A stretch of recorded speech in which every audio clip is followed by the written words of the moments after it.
And now knight c2 is coming. Yikes. Fork town. Have to move the rook, but you can't move the rook anywhere to protect the bishop, as a2 is covered, so you're just completely losing for Oparian here. Take this rook if you want to. You can also take this bishop if you're not comfortable. Oh, knight e2 check, even better. Now you take this bishop for free. Or you take, rook e1 check at the end. Nice. Knight b4, rook e1 check intermezzo, and then you take this knight and you're up a full rook. So resignation will not come too early if you choose to do it now.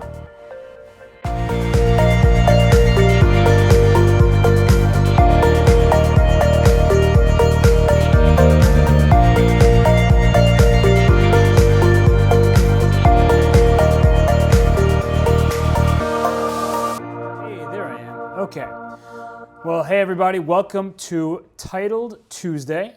There is money at stake here, prizes to be won. I don't even need this earpiece anymore because I don't need to listen to anybody, so you need to remember that. But what is up, everyone? We're starting with Hikaru Nakamura's game here against Snowblind 1985, and as you see, there is Fork City, Fork Town, as Danny Wrench would call it, but I'm from a city, he's from a town. Difference in opinion, and right now you see that Hikaru Nakamura is simply up in exchange. He's got to pass d-pawn, and he's going to go on to win this game. So I'm not too concerned about what's going on with Hikaru. Looks good for him, and welcome again to Titled Tuesday. As you see, there's one player who has 1 point already, which probably either means a bye or win by forfeit. So Hikaru Nakamura here, moving quickly, moving well, and, well, I think we can move on to a different game. All looking good here.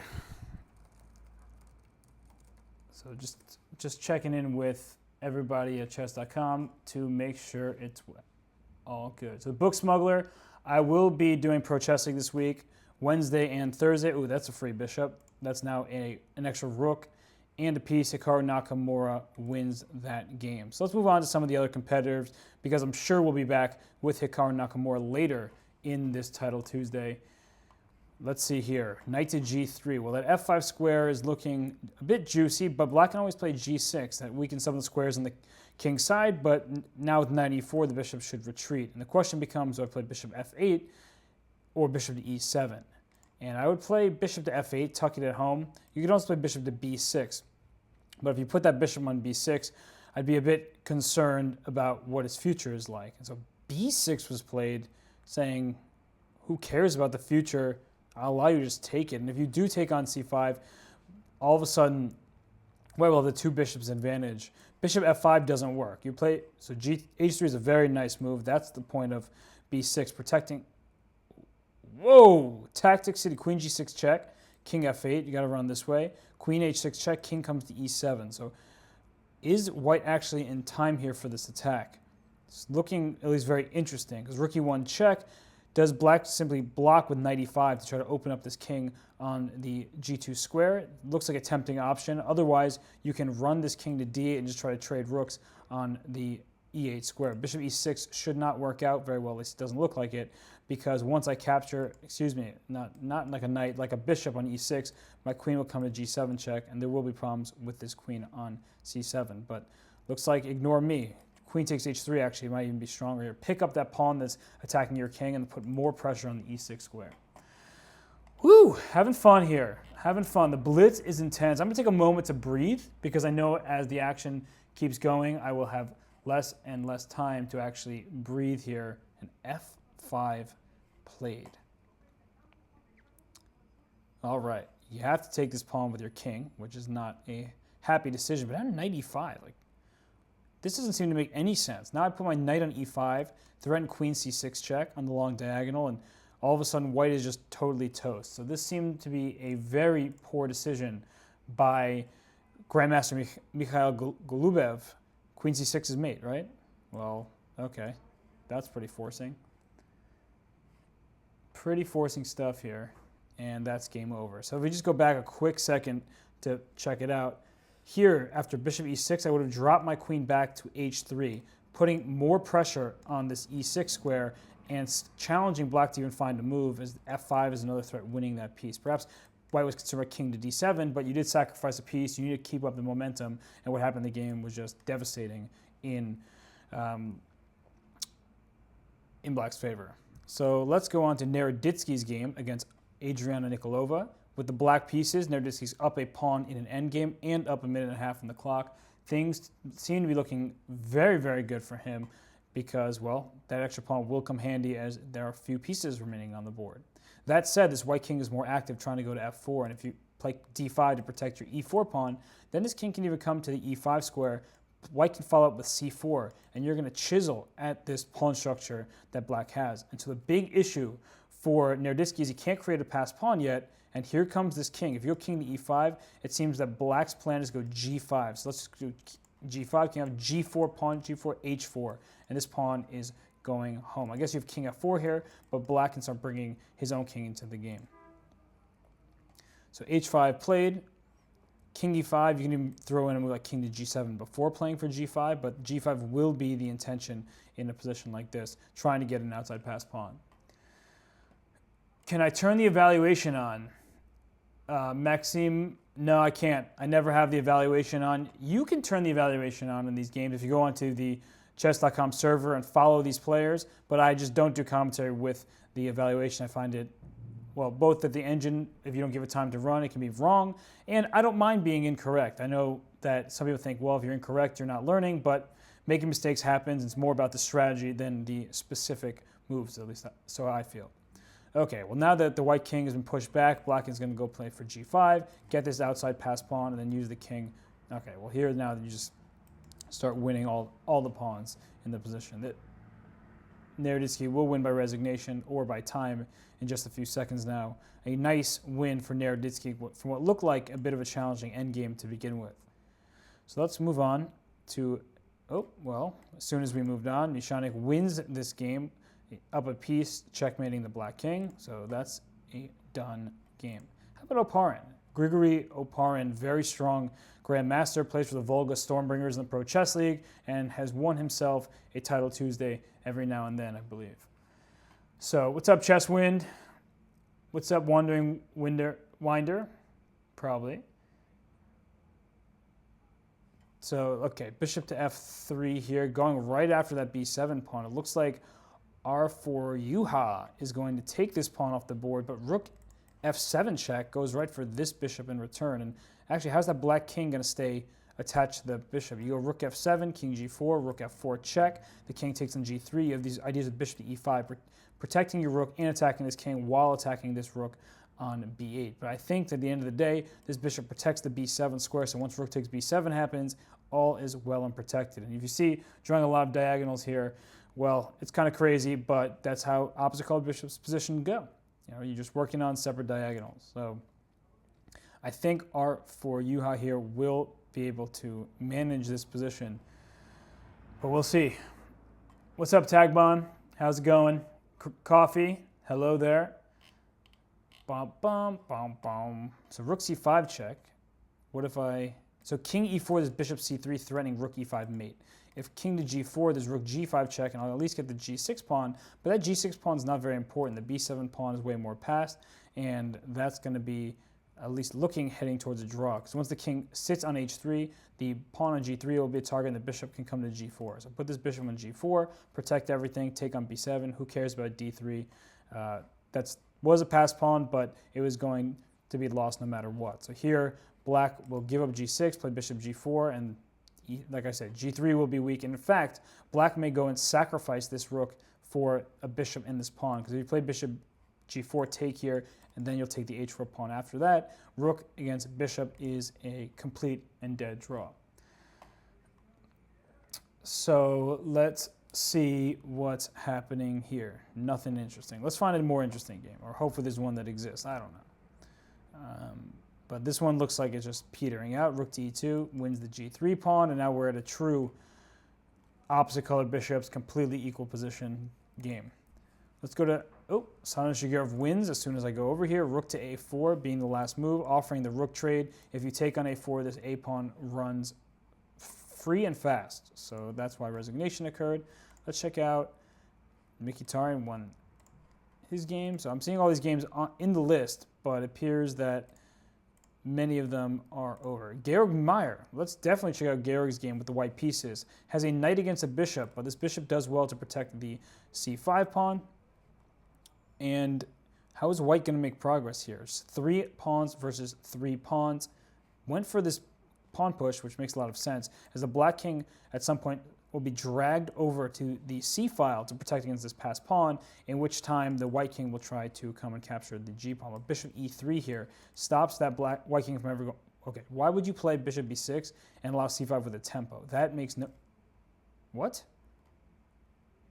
This made absolutely no sense. Black just simply gave up the bishop instead of trying to run the king at least a little bit. So now this is easily winning for white. King to g5, just maneuver the knight. In fact, king g5, king g7, knight d6 takes away the f7 square. The king will have to go to h7. The white king goes into f6, winning some material.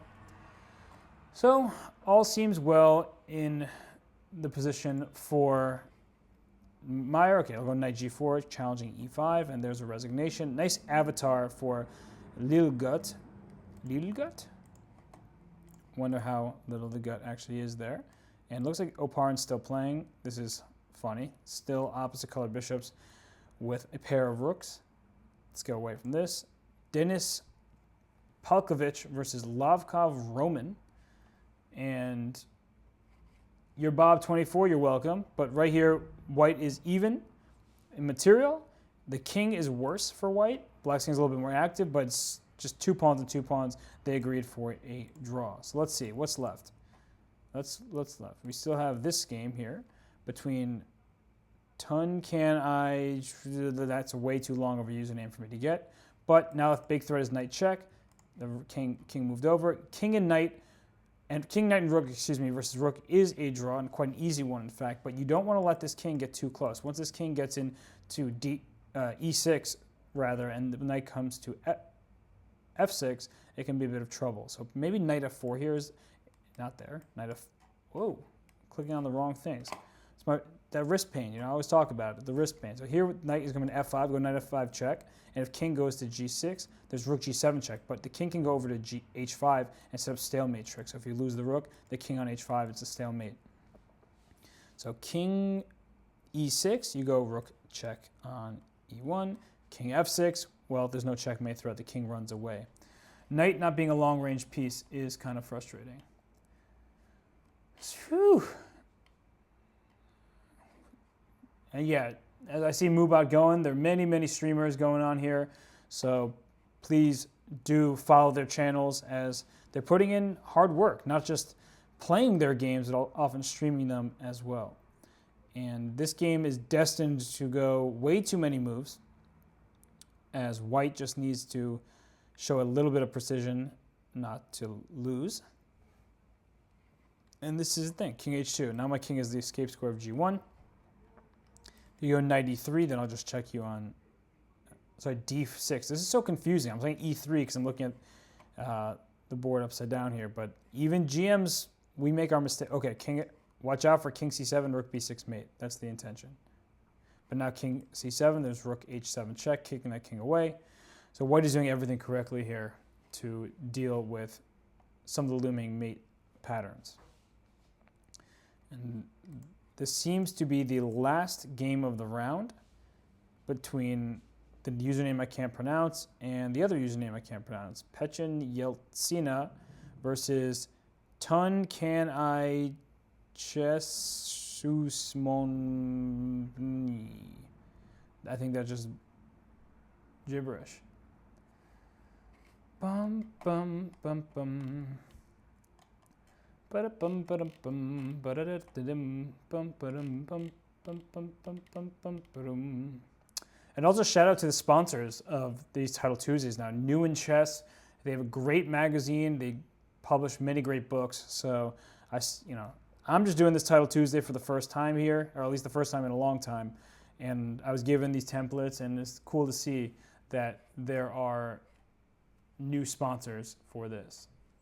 Caruana at Blitz says Danya is playing but not streaming. Well, okay. Streaming is not necessary to compete in Title Tuesdays. Oh no, that I was looking away and all of a sudden a knight fork happened, and that is tragic. Just that knight fork at the end, putting the rook on a square where there is a fork available. That's a sad blunder after good, stubborn defense for so many moves. Well, that just means round 2 is getting underway. And here we have Hikaru Nakamura, a player from Madagascar. I know that because Maurice Ashley coached the Madagascar team at the Chess Olympiad in 2018. And, well, very strong player. And, of course, Hikaru is Hikaru. So c6 is a sort of obscure move, but the point is to play d5 and give yourself the option to take back the pawn, and also give your bishop the escape square c7. So once b4 comes, you don't have to take. You have the c7 square to run back to. And actually, the bishop on c7 is nice because it allows black to play for e5. The knight's on g3 and not on f3, where e5 would not be possible. So this knight on g3 can be seen as a bit misplaced, but as soon as you play e5, it just happened. Now the f5 score has freed up for this knight, and then the knight can come to d6 as just one of the many possibilities here. So I like what white is doing, playing bishop to a2. The bishop is on a great diagonal, and especially now that the e6 pawn is moved to e5. You can take advantage of it. You cannot sacrifice here or anything like that, at least not yet.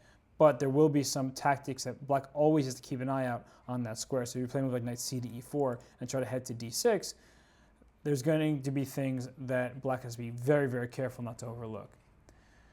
So taking a peek at the chat over here. Where can you follow the games?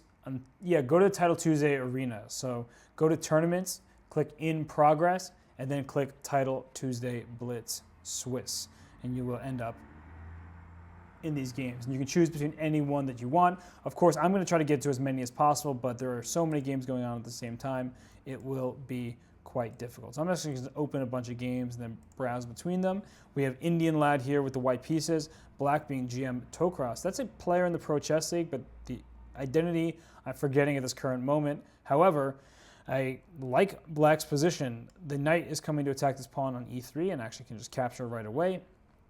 And it was a temporarily sacrificed pawn that you're getting back. And by taking on e3, black is left with a better pawn structure, a very active position. White has yet to castle and will have trouble doing so. The knight on e3 stops white from castling. Both sides, you can't castle through check, and d1 and f1 will be under black's control. So h6 was played so that if the knight takes e3, there's no bishop e4, which will cover the c2. Very devastating check. And actually, I think white is just lost now, because if you move your knight, I guess knight h3, then I take on e3 with my knight, and then your knight on h3 is going to be hanging if you move your bishop to e4. So knight f3 played, king f2 will be played here, not by desire, but by necessity, and that kicks the knight, protects the bishop all at once. I would go knight g4 check, and it has just been played, and take advantage of, well, my knight can come back to e3 whenever it so chooses. So a nice position here. Thank you, Mubat, for telling me who Tokros is. Matthew Cornett of the Con Blitz streams. So let's go to the Mishanic game. I see it. Hey, here comes the ambulance. Everybody hear that? You know what time it is. You know you're in for a good Robert Hess commentary session when there goes the ambulance. So bishop on g5 for Nikita Khoroshev. And what's the idea here? White is up a pawn. You can take this knight on f6. If you try to play bishop to e7 to save your own bishop, then you lose g7. So here, taking on g2 seems reasonable. I'd play rook to g1 just to save your rook. It's the only move, and attack this bishop. Bishop back to c6. White can castle queenside. White can take on f6. White can take on f8. I would keep the tension in the position and just castle long and suggest that black is going to struggle to find a way out of what looks like a very nice bind for white. Another idea is to play knight to d5 actually and say, okay, if you take me here, the c file is open. I'm going to give you a check. Use the c7 square. So bishop f6 takes, knight d5 was played in this order, going right after the f6 square. You play a move like bishop to e7. You might run into rook to g7 with a pin on the bishop. And as I said before, castling queenside will, of course, be a good, attractive option for white. So things looking good. Might need an ambulance for Arabic Falcon. Let's take a look at Arabic Falcon's position here. Boot star with the white pieces. No idea who that is. Arabic Falcon with black. Wait a sec. Isn't white just up in exchange? For how many pawns? For 0 pawns. It's a clean extra exchange for boot star. Winning f6 next. The 7th rank will be weak, so the rook can just go to f7 and control the 7th rank and just take a bunch of pawns. It looks completely and utterly lost for Bootstar. Do not fall for rook e1 check. The f1 square is covered by the bishop. Give your king a little bit of space with the left h3. That way you give your king a dark square to go to. g3 also gave your king a way out, but by playing g3 you would have opened up some of these very important light squares. You can give black a counterattack. So h3 safe, king h2 next. I am done with this game as Arabic Falcon is pretty much certainly going down and Bootstar moving so quickly. This looks very, very nice for, Bootstar. Bootstar's an interesting name. Is it like, can we just call Bootstar Timberland or something? You know, or Columbia? What are the popular boot brands? Let's go to Hikaru. He's up a ton of time. Shocking, right? Shocking. Queen on f5. Where's that bishop going? g5 traps it, but queen h5 check was available. So that's why king g7 was played first, because now g5 will be much more menacing as this bishop is in trouble. The bishop can come to d8 to reinforce that pawn on g5. So even though g5 can be met by queen h5, bishop d8 to follow. Oh, now d4 will be hanging at some point with check. Probably a necessary move. Here, black's knight to, e6, queen to d5. Team up on this d4 pawn, and it's going to be a goner. There's no way to protect it. The knight on f1 is not in a good square. It would need to be, say, on c2, which of course I can't get to. So knight takes d4 possibility, and Hikaru does it. That's one check. Queen e5 is a second check, but after queen e5, there's queen f6, stopping the checks, protecting the knight, and, well, this is white's best hope here. It's a hopeless position. This king will try to jet on over to the b3 square. I consider knight b3 played, trade the bishops. Now my king can go to c4, and once my king gets to c4, I go to d3, c2, and the rest, as they say, is history. So knight d2. That way knight c4 comes, winning a pawn, and resignation is not too early here. So king e7, important move to stop knight d6 check. Hikaru up 2 minutes on the clock, up 2 pawns on the board. Very good game by Hikaru Nakamura. Knight e5 check, keeps the g6 pawn protected, attacks f3, of course the king. Knight d6 played instead, trying to play b5 quickly, get that pass pawn rolling. Distant Fire came for the chess, stayed for the football results. Hey, I haven't been checking it out, so someone give me, I see Real Madrid, second leg, up 2-4 on ag. Nice. King to g7. The white king can come up to g5, but what are you going to checkmate with your king? No, that's not happening. Here comes b5, here comes b4, and black is in business. Naroditsky game. Whoa, what's happening to Danya here? The black pieces, cherry and mint. Who is this GM? I do not know, but right now, Naroditsky down 2 pawns against that grandmaster. Knight to e1, tries to win this knight. It's pinned to the rook, but now knight a3 comes in here and protects that rook on c4. So rook c3 just protects, and now black will make progress. So Bootstar did in fact beat Arabic Falcon. That is an upset victory for whomever that is. And now in Naroditsky's game, he's trying. He's doing well to fight. And it's, the rook takes d3, blunder knight.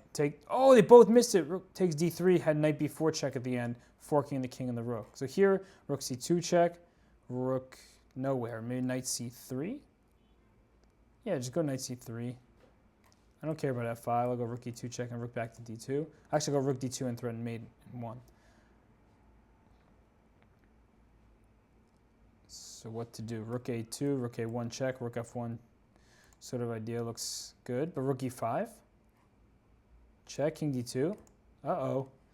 Black is messing this up. Take that a4 pawn. It's a good decision. But after taking on e2, white still has this passed pawn, and black may have 2 pawns, protected passed pawns on the queen side, but they're not easy to get rolling. So this is actually decent chances, pretty good chances, in fact, for Naroditsky to survive. And his pawn, okay. So not only is Naroditsky surviving, but he's just winning now. He's up in knight for 1 pawn. He's going to get rook behind his passed pawn, and that pawn is going to become a queen. At least, I think it will. Big blunder by king e6. Now rook h1 to threaten mate. Or knight e5 first. f7, rook d8 checkmate. Wow. Huge blunder. Jan Christian Schrader? I don't know. But either way, big blunder there. And Indian Lad with the white pieces is now up a piece. So I didn't like his position early. Now, of course, how could I dislike it? Up a piece in a rook and bishop versus rook ending. All is well in Indian Lad world here. Crazy, honestly. Crazy stuff. Hammer took a draw so you could watch a replay of the football goal. I doubt that, but it's a good excuse. Penguin GM's playing, and Penguin GM is drawing. Queen e4 check. I don't really see how this white king is getting out of this. There are more ways to lose than to win. You play f4, then queen e2 check, but yeah, they're just going to repeat moves, it looks like. Yeah, queen e4 back. Nothing better for white to do than accept a draw, and there's a draw. You know, Penguin could have tried to flag his opponent, but with 2-second increment, you would have really been playing to lose rather than playing to win. So, okay, rook and bishop versus rook. This is always annoying to deal with. Here comes rook d1 check, then bishop to d5. And if king f8 doesn't work, rook f7 check. And here it's already a winning position. So rook f4 played so you can play bishop to c6 with check, but you go rook f1, you cut this rook off. Now here king f8, and then rook g1, and then rook g8's mate. Can't stop it. Nice technique by Indian Lad there in the ending. Let's just show that again because it's very instructive. So one check here, can't go into the line of the bishop because then rook f1 check wins the rook, king here. And the point is, when you get your rook to a1, the king has to move. And it has to go to f8 so it can go to g7. Once it goes to f8, you throw this rook on over to g1, and there, now rook g8 is an unstoppable mate. You would need your king on e8 and your rook on f3 so you could block on f8. Doesn't work out. So instructive moments despite being a blitz game. Fun stuff here. So let's go to GM Joey. I know the fans love GM Joey. Vendetta 29 does not seem to love GM Joey. Well, let's see what's going on here. Can I just somehow take and go g2 and then try to get a queen? So instead we went rook g1 and then we'll go bishop c5. Weird decision making right now.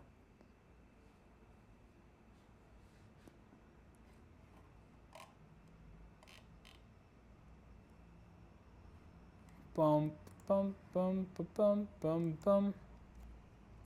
Okay, so the king has gone up for Vendetta. The pawn is one square away from promotion, but bishop g1, no, why does it go as a knight? Bishop g1, rook takes g2, wins this pawn immediately. Oh, it's checkmate, I overlooked it. GM Joey gets the mate, squares are covered. That's a problem. King is mated in the center of the board. That's crazy. That's crazy. Wow. And that ends, I think, let me check. Does that end the second round? No, still game's going. So GM Joey with the mate.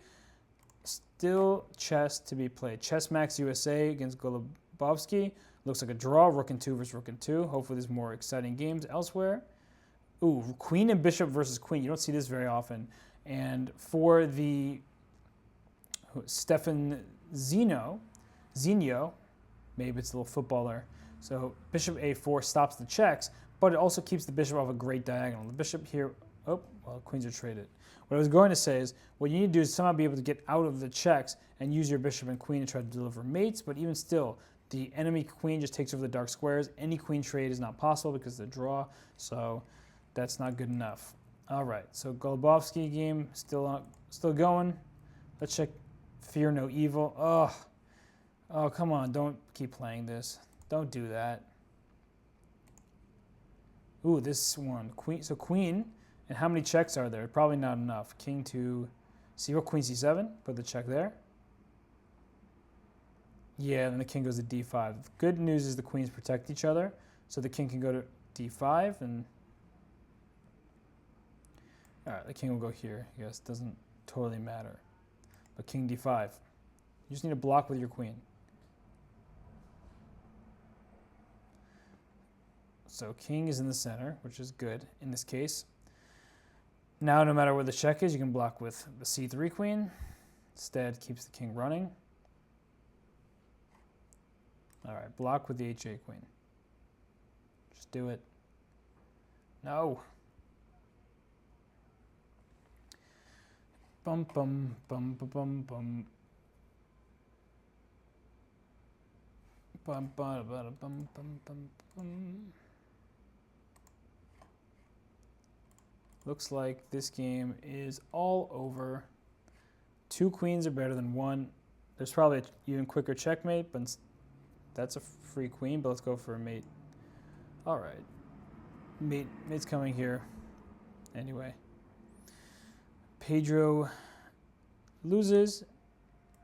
And still, why do they do this? They just go on forever, and rook versus rook, dead draw. Rook and pawn versus rook and pawn, dead draw. I'll talk to the chat instead. So what's going on, chat? What's going on here?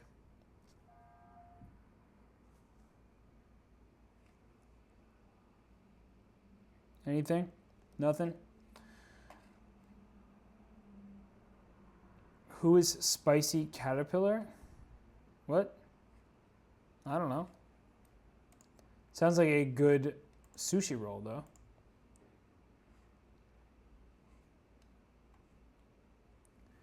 Chess is stealing my lines. You can't spell Hess without chess. Facts. What's up, Forktown? What's up, The Real Greco? Hess equals Spicy Caterpillar confirmed. I mean, just it really does sound like a good roll of sushi. Scott Smith, how was Kashi 42? How was the simul running? It was good. Got my workout for the weekend. Can this game please end? You know, I'm trying to give commentary and instruction on these games. They're fun, they're fast, but right now we see them playing rook and pawn versus rook and pawn, and they're symmetrical pawns too. It's not like a pawn race on opposite side of the board. So this is, I won't call it boring, but yeah, I think you get the hint. So it would be nice for them to end this. What's up, Cash Mankey? Where does Best Catcher in Sandlot Sports Monday Night Dodgeball League rank in your greatest accomplishments? It's definitely in the top 10. Shims, my pleasure. Chess Gremlin, appreciate it. Tell a dodgeball story. Alphabet, I don't know if I can do that on a chess stream. I'm not allowed. Catastrophic TV, appreciate it. Just so everybody here knows, I know I always say it, but I will be doing much more streaming this month. There will be some things announced. It's going to be a fun time. So this is not, and they will be on my channel. So if you hover over my camera here, which is way too large, by the way. Nobody should see this much of me. I mean, just maybe a little bit of like my face, but just all this here, too much. But yeah, if you hover me, give me a follow, or just check out the channel sometime. I will be doing a lot more streaming this month. That is a promise. All right, game's over. Oop, I almost challenged someone. I didn't want to do that. All right, Hikaru versus Swarnapuri. All right, so Hikaru's going to get the 2 bishops. I'm already in love with the position. Take with the G pawn, stay with the E pawn, play knight C3 coming. And, well, you have the 2 bishops, a great center. And what is black doing in the process? Look at Swarnapuri's photo. It's translucent. It's hurting my eyes. All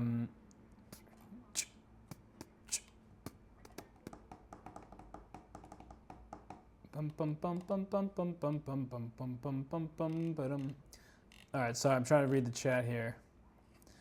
All right, so F4 played, offering a queen exchange. And the reason why Hikaru is so comfortable with the queen exchange, look at this bishop on this long diagonal.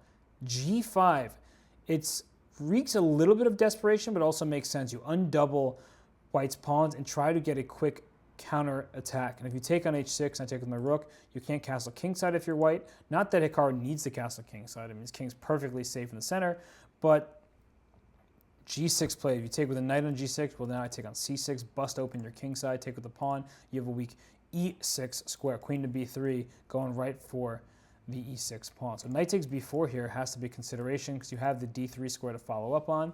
Instead, played bishop G7 to finish the development on the side of the board. Knight B4 still is a move. You always have D5 to run back to in addition to the D3 square, which is going to be a pretty nasty threat once that knight hits reaches b4. So I'd play knight b4, and then we just saw it happen. Queen f3 actually is a possibility. Knight d3 check. I just put my king away, and there's checks on the b7 pawn. So castle kingside. I forgot that the h file was closed. Well, that makes perfect sense. Now knight d3 does nothing except protect my rook. It's a one-move threat that I can move away from. Here, knight e4 to c5 is where my attention... Woo! b6. Saying if you take me with the a pawn, I have queen a4 going to a8. If you can't take me with the c pawn, because I take here. If you take me with a knight, I still have knight to b5. So queen a4 right now is just looking like fire on the board here, trying to deliver a checkmate. And I don't know where Swarnapuri thinks that the king is going, but not very far. As if you go king b8, knight to b5, you hit c7 with two pieces, and it looks like a problem. So, not looking ideal here. And by the way, Hikaru is streaming his games, so if you want, his thoughts, go over to his channel. That is twitch.tv/GM Hikaru. So, all right, let's take a look at a different game. I don't know. I want to keep my eyes here because Hikaru is Hikaru, and it's always worth keeping an eye on his games. But as he seems to be picking up pawns, and black's position is going to be in shambles. Knight takes d5. You have to take with the pawn, otherwise you lose c6. You take with the pawn, you lose b6. So either way, you're losing a pawn. Bishop to b4 also is certain. What? Rook takes d5. Bishop b4 stops rook to g5 because then you get mated on e7 square. So everything is favoring white here. He just takes the material. I guess he's realized that black needs another move to take this bishop and play queen g4, queen f3 to make a draw because the king would only have these two squares. But, okay, once you take here on d5, f3, good move. Gives your king the f2 square in case of queen g5 check, but also can run to h1, and the rook can come through f2 to g2. So Hikaru's winning. Let's go over to Fidel Corrales versus Daniel Naroditsky. And we see this position from Naroditsky's side of the board. He is up a pawn. It seems like a pawn from h2 is just missing from the board. So I'll just quickly backtrack to see how that happened as this weird, blunder the pawn in one move. Not here, here. Knight f3 check, hits the king, hits the queen, hits the rook, family fork. So he didn't capture back, and that h2 pawn is simply missing from the position. And perhaps down, well, no longer perhaps. Down goes b2, a second pawn. The bishop can go back to e5 to trade. The knight on c4 is excellent. All is well for Naroditsky after surviving that position in the previous game. He's now just playing good chess here. Whew. Nothing. Trying to see.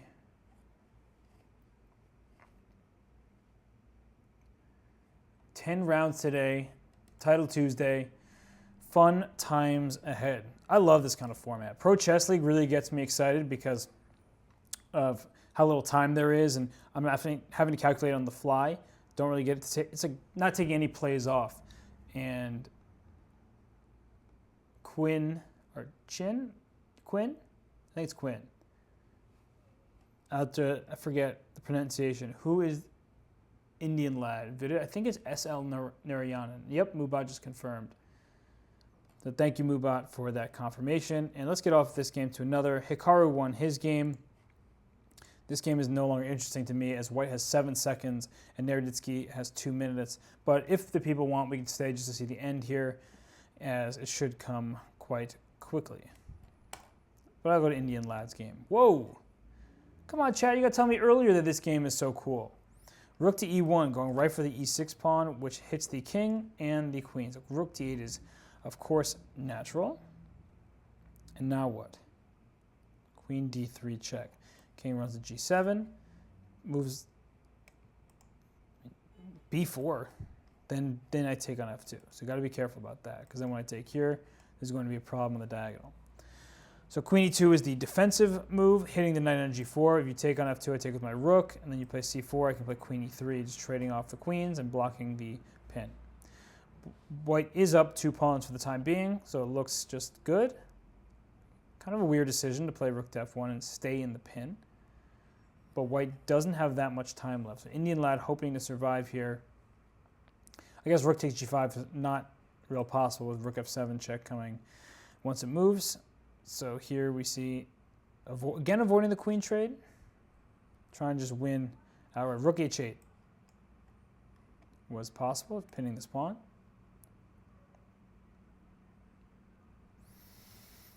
Yeah, one of these squares is going to hurt. I'm not sure which one hurts more. So take here and play queen d4 check, immediately winning. That way you don't have to calculate. All right, play king h2. Still winning, but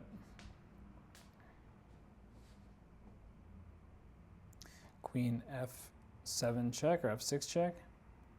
Pawn g6. And threaten mate. Play pawn g6. Take on f2, I take back with my queen, and I'll still threaten queen f7. So that's why you want to go pawn g6. King h3, not nearly as strong, but queen f5. Play queen, yep, there it is. You take away some squares, this pawn b7, this pawn c4. Where's this queen going? This really doesn't want to go g6, which is just the easiest move to make. But you might be worried about the king. So check here, king here. Check here, king here. King runs away to one of these squares.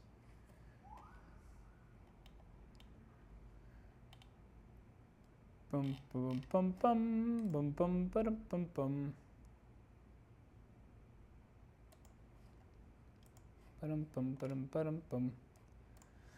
All right, let's see if there's a different game out here. To check out, Naroditsky's still playing against Fidel Corrales. Somehow Fidel Corrales is up to 31 seconds. I thought he had like 6 seconds earlier. And not as easy. Ooh, as soon as I say that, nice tactic with the check and pick up this rook. 3 extra pawns for Naroditsky with the black pieces. Now it should be very easy. Played for d5, play for b3, and go on to win this game. So b3 should win right away. Takes a3. And once you go a3, you're going to a2 next. Oh! It was forced win to have gone a3. This also wins by force. Incoming. Check out Wonderful Time versus Stanislav Novikov. That knight on a8 is trapped, but the pawn on e5 is passed. So how to evaluate this? King b7, I guess just g5. The lone bishop cannot defend against both e and g pawns. White is winning. That is Wonderful Time. We'll get this victory. Play e6. King moves. You have e7. e7. Check. King f5. King d7. King f6 was winning. This is also winning. Knight b6. You take it. I go e7. I get a queen. Knight c8 check. Knight d5 similar. Pawn can push. Wonderful Time. Just had a great time during that game. Boom, ba-dum, bum. So who else is playing? Elyanov. Grandmaster Pavel Elyanov. Queening happened for both sides. Black is up a bishop. And we see once more this queen and bishop combination. Now it's actually much more dangerous as the bishop is perfectly centralized. The king still runs away. The white queen covers all the dark squares. Just don't get yourself checkmated. Here, queen f7 mate would be devastating. But instead, just going to move the queen back and forth. Yeah, this makes perfect sense. So is f7? Yep. So just trade queens. And game is a draw. There it is.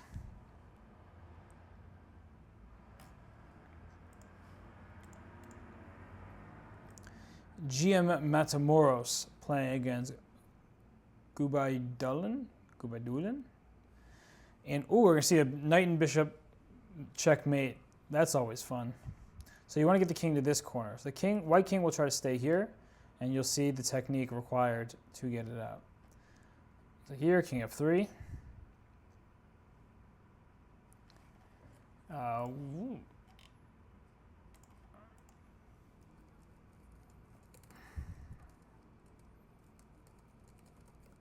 Sorry, being asked something by Danny Wrench. And when Danny asks, I answer, wait, that is not the way to do this. Please tell me this FM knows how to do this checkmate. So go knight h3 check. Okay, king h1, knight f2 check. King g1, bishop here. King f1, bishop h2. You need to push this king to the dark square corner. Okay, first, there's the check. Bishop f4. King f1, bishop h2. King e1, knight e4. King f1, knight d2 check. King e1, king e3. King d1, king d3. King e1, bishop g3 check. King d1, knight c4. Okay, that move is not necessary, but knight c4. No! Now the king's running back. Stop it. Do it right. Knight c4. No! Ah, aggravating. What is... This king is just gonna... So go king e2. Okay, so he ended up getting it. Took him a few extra moves. But note that this king is draw by repetition. Are you kidding me? This is a joke, right? Are you serious? How long have they been playing this endgame for? You're joking, right? Oh my God, they've been playing this forever. He didn't know how to win it. It was well over the 50 move rule too. So how did they not claim? How was the draw not claimed earlier? How in the world? How in the world? Are you kidding me? Okay. Well, I'm going to show you how to deliver this checkmate. So you go knight c4. And the point is, once this king comes, so let's say I go here, you go king to d1, I go knight b2 check, king c1, king c3. Your king has to go to b1. You go b1, I go to b3, you're not getting out. You go to c1, now you're trying to get out this way. I give you a check, bishop g5, king to b1. Now I move my knight, you move your king only square, so you have 2 squares left. I waste a move, I give you a check, I give you a check and mate. And that's how you deliver the good old bishop and knight versus king checkmate. I am shocked and maybe a little bit appalled even that a FIDE master here did not know this checkmate. Okay, got to go to a different game, but that is deeply upsetting that that did not happen.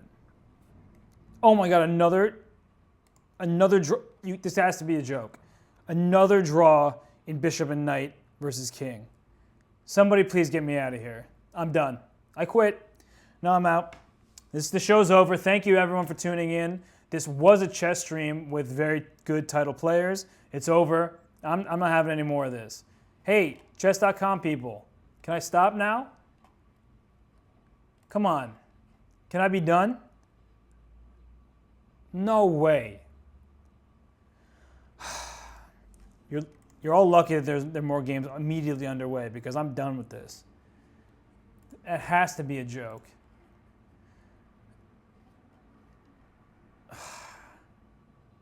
Yes, best Annie EUW, Tilted Tuesday is right.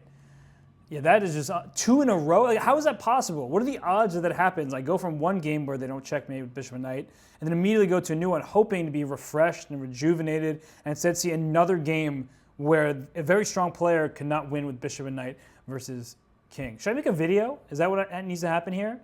For anyone who watched my commentary in Tata Steel, during the round, I was saying Magnus could potentially get this position, so it's important to learn bishop and knight versus king checkmate. And I thought I was doing it for the crowd that was probably in the, I don't know, 1,600, 2,000 range, because it's a very good thing to know.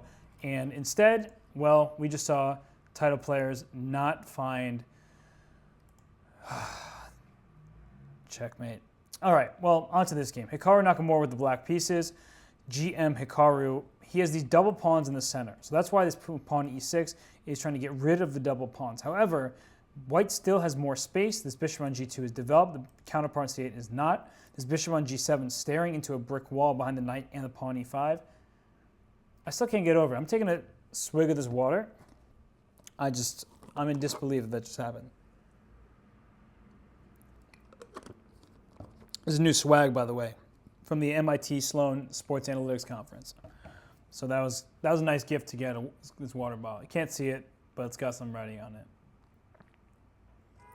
Look at chess trying to get me in trouble. Psh, it is water. Okay, Hikaru's definitely thinking about f4 here to say, please take g takes f4. There it is, and I'll play knight to g4. And that way I take over the entire king side. So bishop c5 hits this rook on f8, just moves it over. Now if you take, I take back with the pawn. I'm not losing a pawn anymore, and my bishop sees new light on this diagonal. I shouldn't even say new light, because it didn't have light to begin with. Take on g3, h takes g3, knight h5. This is misplayed by white. You can't go g4, knight f4 comes in. If you play something else, my queen's coming at g5 right after this pawn on g3. Your queen on b3 now wishes perhaps it was somewhere closer to the king. Okay. Can't sacrifice yet, but I'm tempted to. Queen to g5 says knight e2 is forced, but actually this works out for black if knight g2. You take, check. You have to move your king away, and then I take here because my bishop covered the h3 blocking square. So queen g5 will encourage / force bishop to f2, and that's a very defensive move. Coffee, the conference was amazing. Had a great time. Met some very interesting people. It was good all around. So queen h6. King's got to run. Okay, Hikaru's certainly not going to make a draw. He just repeated moves for a second there, and well, now that knight's going to take on d5, and not sure I love what just happened for Hikaru. Queen e3. Trade those queens off. That's one of those things that happens, right? You get a good position, you misplay it a little bit, and then your opponent gets out of what could be a potential attack, and, well, now just a superior endgame. If you move your a rook, the a7 pawn's hanging. If you move the e rook, well, then you have rook on a8. Knight c7 is a devastating threat. So he takes on d5, and just entering a worse ending. 2 bishops for white. Okay, not sure about that capture. e4 is certainly tempting to get to b2, but this pawn, it's passed pawn, but it's an isolated pawn, so it might end up backfiring here as black is going to blockade it and go right after it, most likely.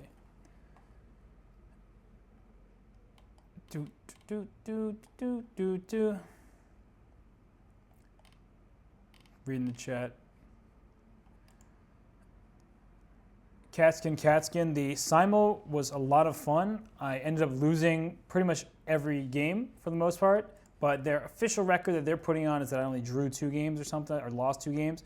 But the time control was pretty ridiculous. It was 12 games in the simul, and I had 12 minutes in a 12-second increment for all of the games. So that was a tough task for me. But I don't care about losing in the simul. It's actually fun for me to see people challenge and really play some good games. So wait. Taking on e6 doesn't work. This is protected on d2. So it went back. Now d5 is hanging. And Alexei Potapov is doing very well on the clock. That's the most important thing right now against Hikaru, is keeping yourself in the game on the clock. So knight e8, shifting the blockader. It can be the knight on d6. Bishop f7, though, is a good move. Keeps the d5 pawn protected, threatens to win a knight on e8.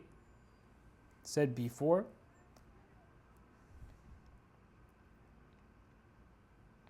So Hikaru can think about taking, and then playing knight c7, and blockading this passed pawn with a knight. I mean, knights are great blockading pieces.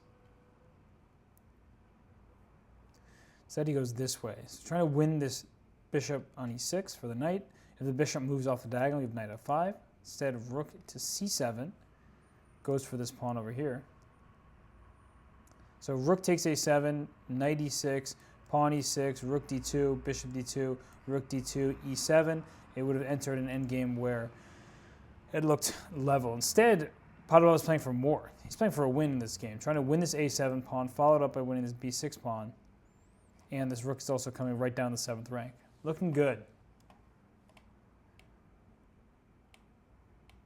Ruggamuffin 1, I am not competing. I am just commentating. And by the way, if we don't only have to look at Hikaru's games, I know there's so many other good players here, so I should actually just pull them up myself. Whoa! Naroditsky going for what looks like a vicious mating attack. Rook takes f6 check, has to be good. Black is forced to sack the queen. I take your queen with check. I'm going to win your rook on e5 after that. So white is up a ton of material. King e7, rook f7 check, followed by king e8, queen g8 mate would be a problem. So instead we're here, and you could just take this rook and go e6 and try to checkmate this black king. So back to Naka. He is much worse here. b6 is coming down. No way to defend it. I would probably just take it now. Oh, yeah. You can get away with taking it now. What is rook e7?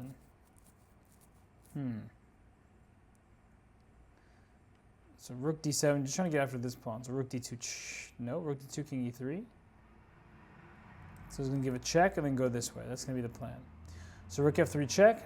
Oh, but rook f3 is now king to e2. The g pawn was protected. Oh, it's totally lost. b6. b7 check, followed by rook b6 was winning there. a6, a7, a8 is also winning. What is that?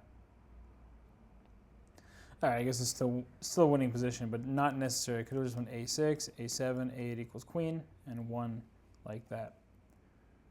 What's up, Harlem Knight?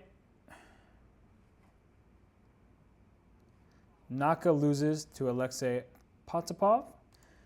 That's unfortunate for Nakamura fans. Mkhitaryan with the white pieces up, a bishop down 4 pawns for that bishop. But this rook is very active and can start gobbling up some of the pawns in the position. So you can take on h5, you take on c2.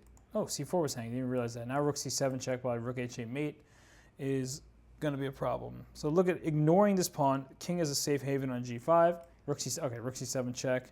King d8, rook g7, followed by rook h8 mate. Unstoppable. You need to put your rook on e8, can't do that. And king g5. Mkhitaryan wins the game. I believe that's Haik Martirosyan, very talented grandmaster from Armenia, young player in his teenage years, and just tied for first in the Aeroflot Open. So let's see. We have some GMs. We have GM I am Dimitri. So somebody at Chess.com got to force Dimitri, who is Dimitri Collars, to update his username. Cannot be I am Dimitri when you're a GM. Oh, rook 96 check, won this rook. So that was a missed opportunity. Still is going to be good, I think, except for the fact that rook c4.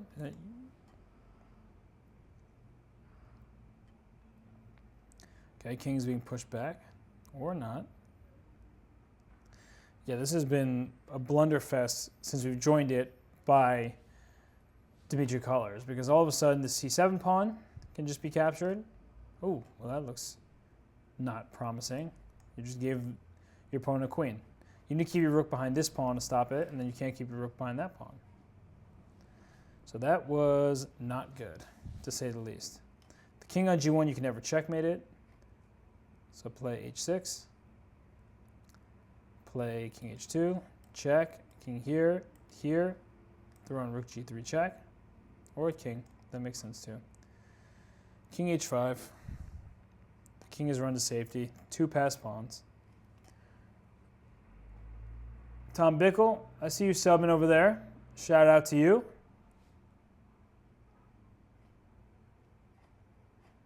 Bum bum bada bum bada bum bum bum bum bum bum bum bum bum bum.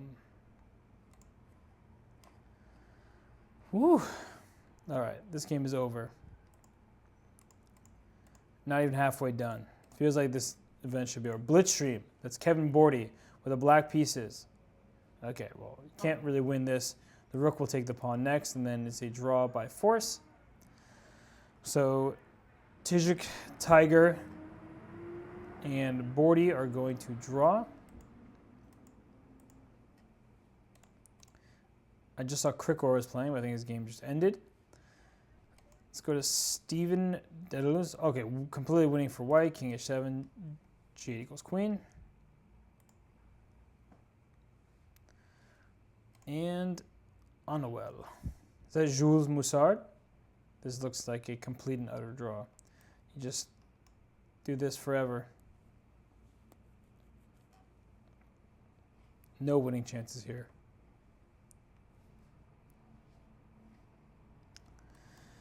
Draw.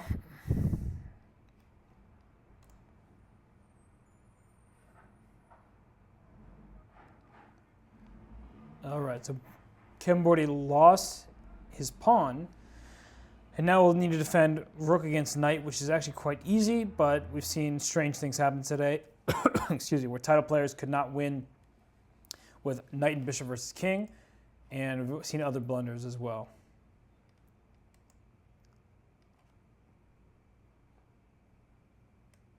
So checking things out. Just checking out, making sure everything is good. All right, checking the chat. So I see Whisk Mike in the Chess.com TV chat. I see you, Great Damn Red Spot, PK Keeney, Stefe94, saying, okay, well then it's really quite embarrassing for those FMs with the knight and bishop versus king. But that was not good. So just so you know, I'm checking all the chat. It's hard because I have to focus on all the games. But when it's rook versus knight, the point is you just keep your king and knight touching each other, and then the king will try to come to d4. You can give it a check and go right back. And the knight covers some very important squares that would help you get to my king. So nothing's happening here. So right now, let's just take a look at those standings, because that's where our focus will need to be on. As we have 4 out of 4. We have 13 people, in fact, at 4 out of 4. Because in addition to the 12 on screen, Alexei Potapov has 4 out of 4 after beating Hikaru Nakamura. So interestingly enough, there's obviously very good players in the mix, but I see in a couple FMs, an IM, not the GMs you usually see up at the top, Hikaru Nakamura being one of them, Maxime Vacher-Lagrave, unfortunately not there. Who else usually plays? Just, Dmitry Andreikin, players of that nature. So thank you, the Whiskers of the Cat, for the sub with Twitch Prime. Helping chess grow here is obviously the goal. My goal is to teach you a thing or three about this lovely game that we all enjoy playing. Hi,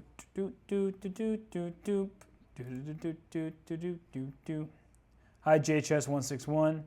Hey, Dizzy Bonch. I hope I pronounced that even close to being correct. Yes, Rael Mafnu Inoimaus. Hikaru did lose his game. Ah, you're right, pass pawn. Andreikin is at the World Team Championships, of course. So, yeah. Cash Mankey, stop knowing everything that I'm humming and whistling and thinking. All right, finally a draw was achieved here. 4/10 of the way done.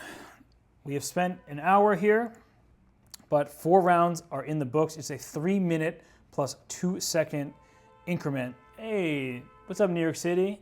Honking? That means you want the next round to start? Okay, I can get to the games. Don't need to rush me. Here's Hikaru.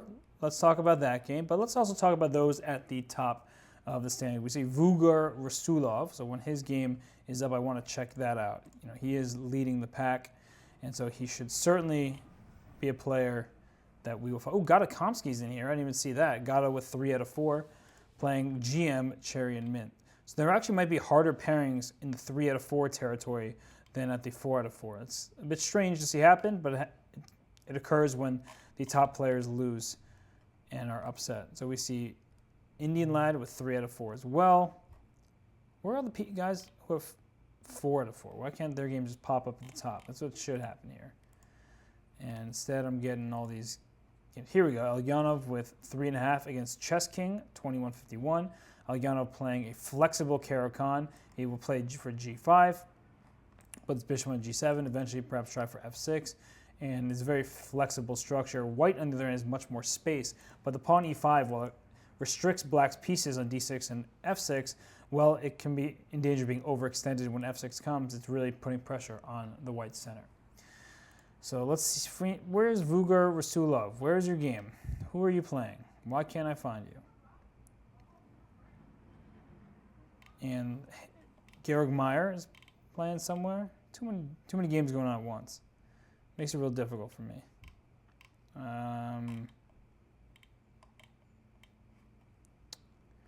All right. Where are these games? They should just be at the top of the pairings there. Instead, I'm just struggling to find everything. So wonderful time, 3 points as well. Let's go back to Hikaru for the time being while I continue to search for these players.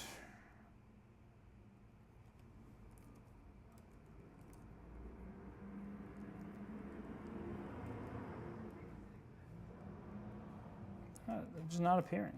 Did they finish their game already? Like, is that what happened?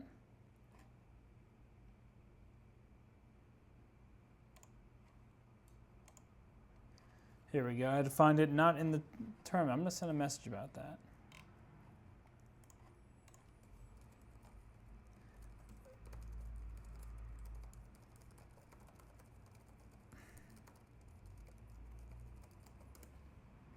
So, okay, Daniel Naroditsky here with the black pieces. A very important matchup for the standings. Now that I've found it, I can talk about it, and I'm a much happier camper. So, with the black pieces here, he is castled kingside. The f7 square is feeling vulnerable for sure, but in order to kick the knight from f4 to play g3, the knight will go from h3 with check back to g5 where it defends f7. So that sort of situation black is totally fine with. Not to mention that at the right moment, pawn to d5 will be annoying for white to deal with. The bishop cannot go to e6 as a6 is hanging, so that's what's keeping this bishop stuck on c8 for the time being. I guess you go bishop to b7 at some moment, but that's why bishop d2 was played. It says, no, you're not going bishop b7. Your pawn on b4 is under attack. So black can play c5, but then you give up control of the d5 square. Not sure that's the ideal trade-off, but it does keep the material even. And, all right. So I should follow the guy who beat Hikaru. I can do that. Let me follow the guy who beat Hikaru, Alexei Potapov, with the black pieces here. That's a good rook on b3. Position is very clogged up. Ooh, bishop b4. Wait, what? Okay. So if you take on d3, I take with the bishop. You take on b4 with the pawn. You lose your knight on c7 at the end. So Mkhitaryan coming up with some tactics. Knight b6 here. Probably just queen back to c2. Still, at the end of the day, your knight on c7 is hanging. So take on d5. Let's take with the queen. Offer that queen exchange because at the end, oh, actually, takes, yeah. Take by pawn. If you take, I want to go a6, but not e4. Is that a shot that was missed because bishop takes b2 happens? I guess if you play e4, I have the in-between move rook takes a7, hitting your knight on d7. So otherwise, if you take on e4 with the bishop, bishop takes b2 is really annoying. So I would take on a7 here with the idea being you take my bishop, I take your knight, and that's a favorable trade-off for white who is up in exchange. Daniel Naroditsky does have a Twitch channel, but I don't think he is streaming. I believe he's Dr. Dragonitsky. Dr. Dragonitsky. All right, so this game looks good for Mkhitaryan. Vugar Rasulov against Daniel Naroditsky. What just happened? Queen. Whoa, what? What was that? Bishop b5, sacked in exchange, sacked the queen. Now you have two rooks for the white queen, which sounds good, except white has a pawn, and you have the most critical weakness. Your knight f4 now really is under attack, and it's looking really good for Vugar Rasulov. What's that? Knight takes d6, free pawn? I guess knight takes d6 isn't so free as you lose this a pawn, and then I can bring my rook down with check. Bishop takes f4 is possible, e takes f4, queen takes f4. I guess c3 is hanging there as well. So G3, simple move. Still, this knight is stuck protecting here. So Naroditsky trying desperately to hold on. D5 is a move I would consider, but after D5, there's knight to B6, and then knight gets this pawn. In fact, knight to B6 was better a move ago, I think. So when is this pawn being captured on D6? You play queen A2 first, and then try to team up on that pawn. So Indian lad lost, it seems like, and Hikaru won his game this round. But this one's really interesting. Naroditsky trying desperately to hold on. The pawn A5 is well defended by his knight on C4, but making progress does not appear to be a simple task. So Naroditsky just trying to keep the structure as it is. Queen goes to D1 because it can go right into the D7 square. That's going to be annoying. Let's get the whole file there. And queen D5. Looks sketchy having your king on F7. F4, yep, there it is. Big threat being F5. And I'm not, oh. Knight D6, threaten knight C8 check, winning this rook. But the king is just in a miserable shape anyway. The C5 is falling with check next, and the rook on A7 is under attack after that.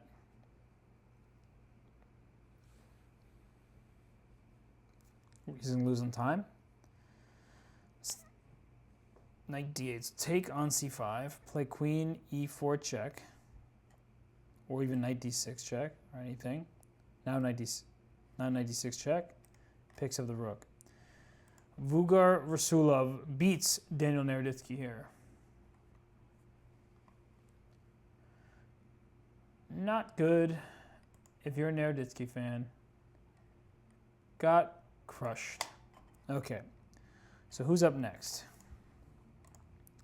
We have, let's see, we gotta get Joppy. There he is, Joppy, found him. This reminds me of the game between Anna Sargsyan and Badur Jabawa from the Pro Chess League. It's different for sure, but white is down a bishop for a rook. And that game actually was similar. Wait, no, it was the opposite. White was up a rook for a piece, but she had a similar looking structure. I don't know why it made me think of that. I'm just gonna stop talking. I'm done. No more coming from me. But here, black said, I had enough of the position, I had enough of the bind, and I can give a bunch of checks here as the material is level. And, well, now the checks ran out, but queen takes A4. You take D6, I take C4. This A-pawn feels pretty good. Rushes down the board quickly. Queen C3 check. Oops, queen D3 played instead. The reason I wanted to do a queen C3 was to stop queen E5 check. That felt annoying. Okay, queen on D4, similar. Now play A4.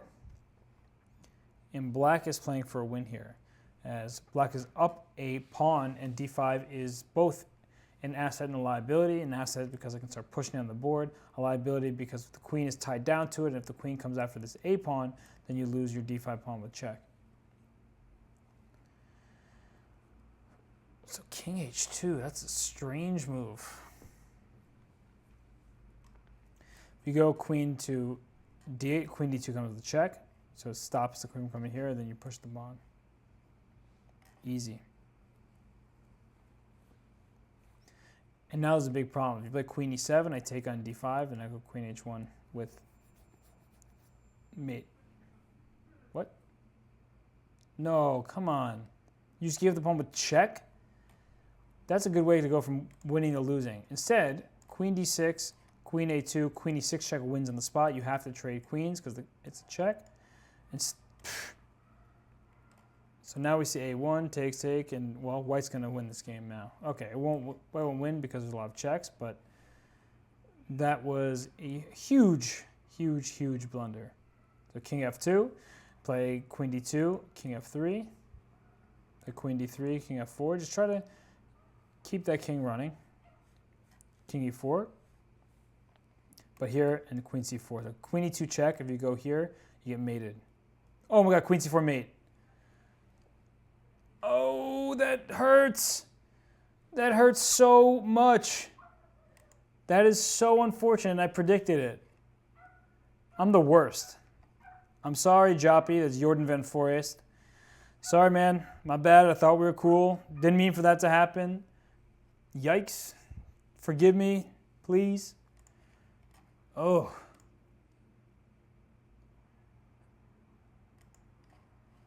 Yeah, that's a comment. Is that commentator's curse or just good commentating?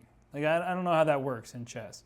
Because, like, predicting something and then it happening, that feels like it's good, valid commentary. But at the same time, I feel kind of bad since it just ruined it.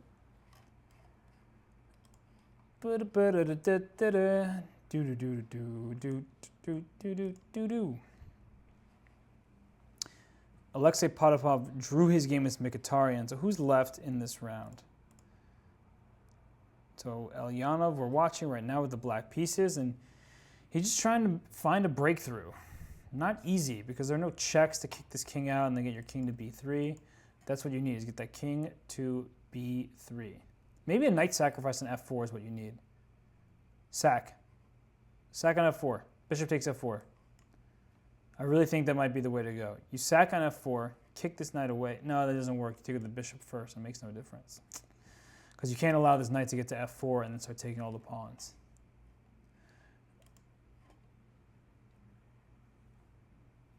Cash making, doing what I can.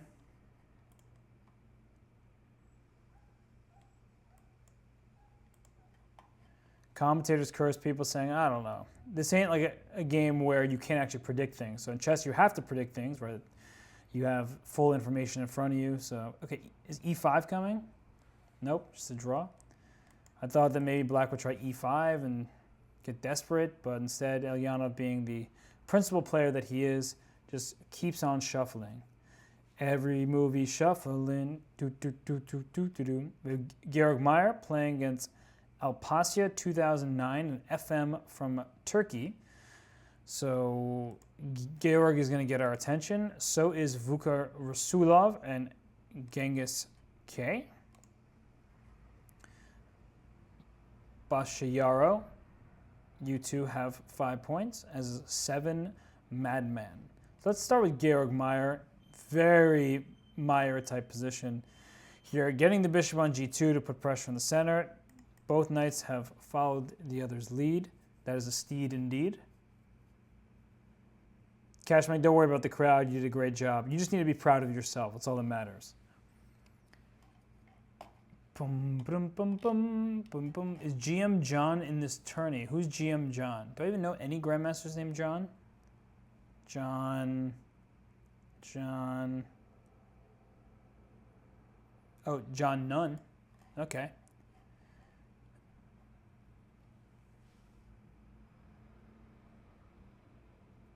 John Bartholomew, not a GM. Unfortunately, great player, even better person, but not a grandmaster. So white is going to try to play c4 and does so. If you take, I take with my rook, and importantly, I protect my pawn on d4 against all your attacks. If you don't take, well, then I might just be able to force a target on the d5 square. But queen a5 certainly should be considered.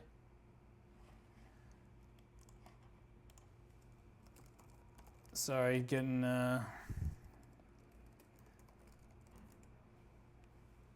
just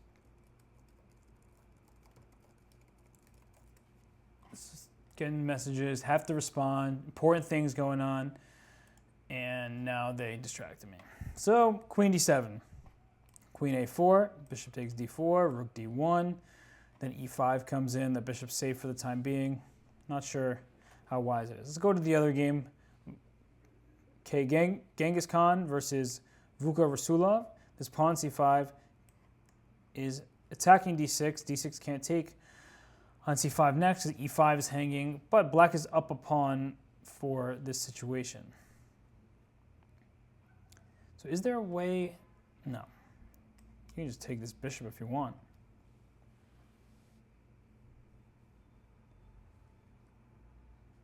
Why is he called Danya? It's just a diminutive that in Russian is very respectful, and it's like a Yeah. It's like someone you're familiar with and friendly with. Call him Danya. Pavel is Pasha. Anna is Anya. So, word. Okay. Knight f4, so I would probably take this and then take that. And my f2 pawn is going to be weak, but takes, rook b8, queen e4, rook b2. This all looks a bit frustrating, but I always have bishop g3 protecting everything. So even if you end up taking on f2, you've had to sacrifice a lot in your position. So this is exactly what's happening. Queen takes b7. And black's pawn structure is hideous, but black's up a pawn. So here, rook b8 was played. You could take on c7 if you want. I wouldn't go about trading queens just yet. I would, as mentioned, play a move like queen to e4 to take on... Oh, everything's happening. Everything that I've just said is happening. Okay. Queen d5. I like that as a response, saying, take me please, and fix my pawn structure. b2 now is under attack. And if we trade queens, then these ideas bishop to d4 and rook takes b2 are going to be even more annoying, as the queen protected g2. But if this rook can take on b2 and this rook can land on f2, then g2 is going to be a problem. So right now, all is looking good for Fuka Rasulov. And let's check out Bashiaro versus 7 Madman. All looks fairly standard. How do the sides play for a win? White is going to play on the queen side, maybe a knight b1, knight c3, knight b5 maneuver, or now knight c3 to knight d5. Black's last decision-making seems to have hurt chances here. And that knight can come to d5, as mentioned, come to b5. This pawn e4, a bit danger being overextended as the bishop is stuck defending it. Not that the bishop is another diagonal to work with anyway. Black should go for g5, and that way, by playing g5, you have a square for your bishop and potentially go g4, but also weakens your king side. So all of a sudden, I like Bashiaro's position. Black is not in time. Maybe queen g5 going for g2, but I just go king f1 and say, well, you attack my pawn, I defend it. That's the end of my worries. Means no worries for the rest of your days. It's a problem-free, protected g2, Hakuna Matata. Yeah, I've had that song stuck in my head. I had to let it go. Just happened. Sorry. Where's Timon and Pumbaa when you need them? All right, now would you go to d5 or b5? It's a sort of matter of style and taste, but I'm starting to like this idea of going to... All right, now knight takes e4 has to be considered, because knight takes e4 hits the queen, and it removes the guard of this knight. So actually, knight takes e4 seems to just win a pawn here.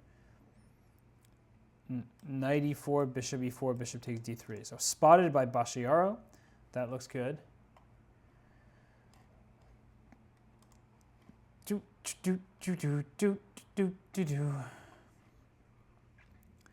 And take on e4, bishop d3. All right, up a pawn.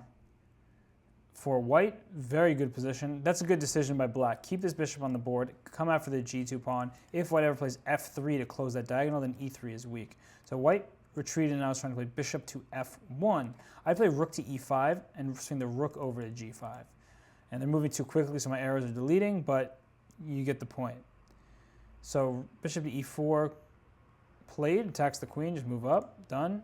Bishop f5, okay, good for you, attack my one pawn over here. Rook to d5 is an option, just putting a pin, played. And now I can follow it up with queen to d2 and try to trade rooks in the d file. So white's king is very safe, and white's just up a pawn. Queen d2 here makes total sense. You can always put your rook on d6 if it gets attacked. There's played, and white's up a minute and a half in addition to being up the pawn. So looking good here.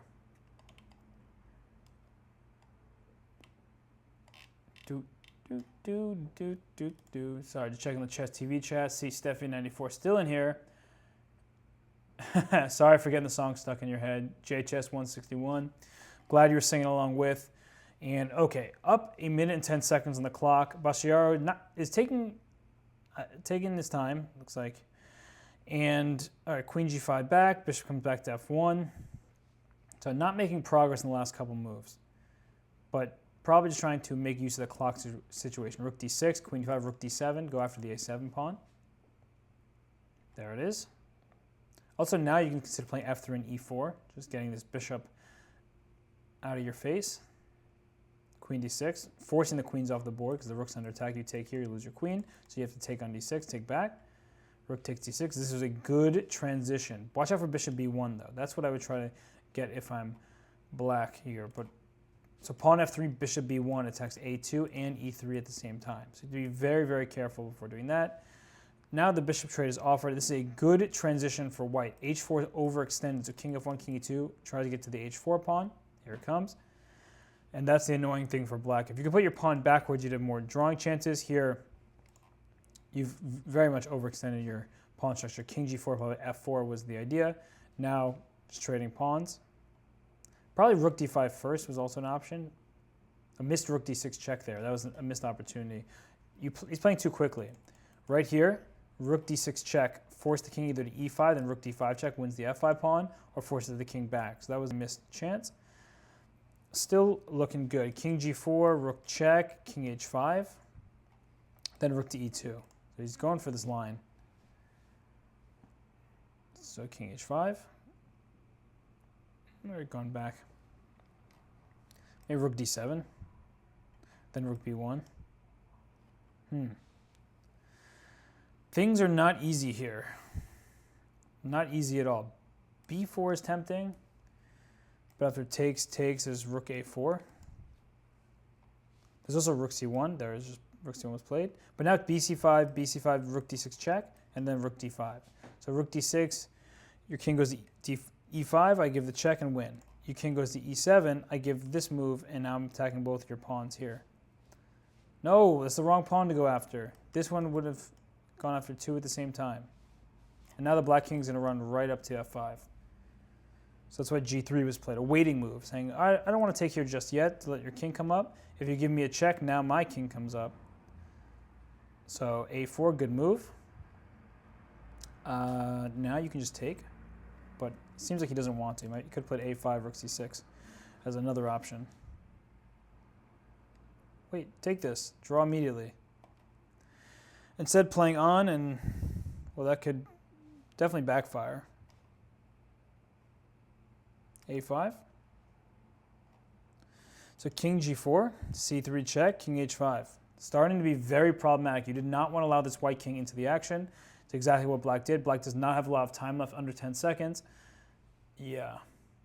Looking troubling for black. So I would play rook c6 check, or you can just play a6. a6 works. You just take this one. You can give a check on f3. If I can draw my arrows right, that'd be nice. But rook takes this pawn. Rook check here. Okay, g4. Rook f5 doesn't work, so king g6 first. Check and rook f5. Or rook f5. Yeah, rook f5 works just fine. Rook b3, and then you check and bring this rook this way. Nice, cutting this king off. h4 followed by g5 should be winning. But instead going for this maneuver, king take, or just take on g5 somehow, doesn't matter. Play rook f5, and then push. g5, it's winning. It's completely winning. King g7. Now you can check this king off the e file and then push your pawn to g6. Lord Saint Reaper, you don't gotta feel bad for me. Trooper. This ain't the Pro Chess League. I'm not doing Pro Chess League commentary by myself, but I'm happy to do this this Title Tuesday commentary. It's fun. Very fun. So let's see. All right, so Bashiaro is finally winning this. And who else is playing this round? There's just one other game, but this one, of course, is the more important for the standings. And you can build a bridge. Rook e5, king f7, rook check, king g6, rook check, rook g5. Here, just play rook to e8. Yeah, rook f5 also suffices. Now you can't stop me from getting a queen and winning your rook.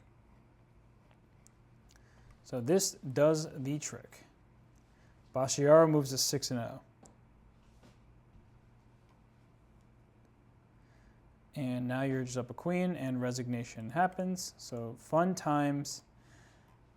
And we have one last game between two players who are struggling in this event with 1 point. We did look at Pedro's game earlier. Don't remember against whom, but we did look at a game of Pedro's earlier.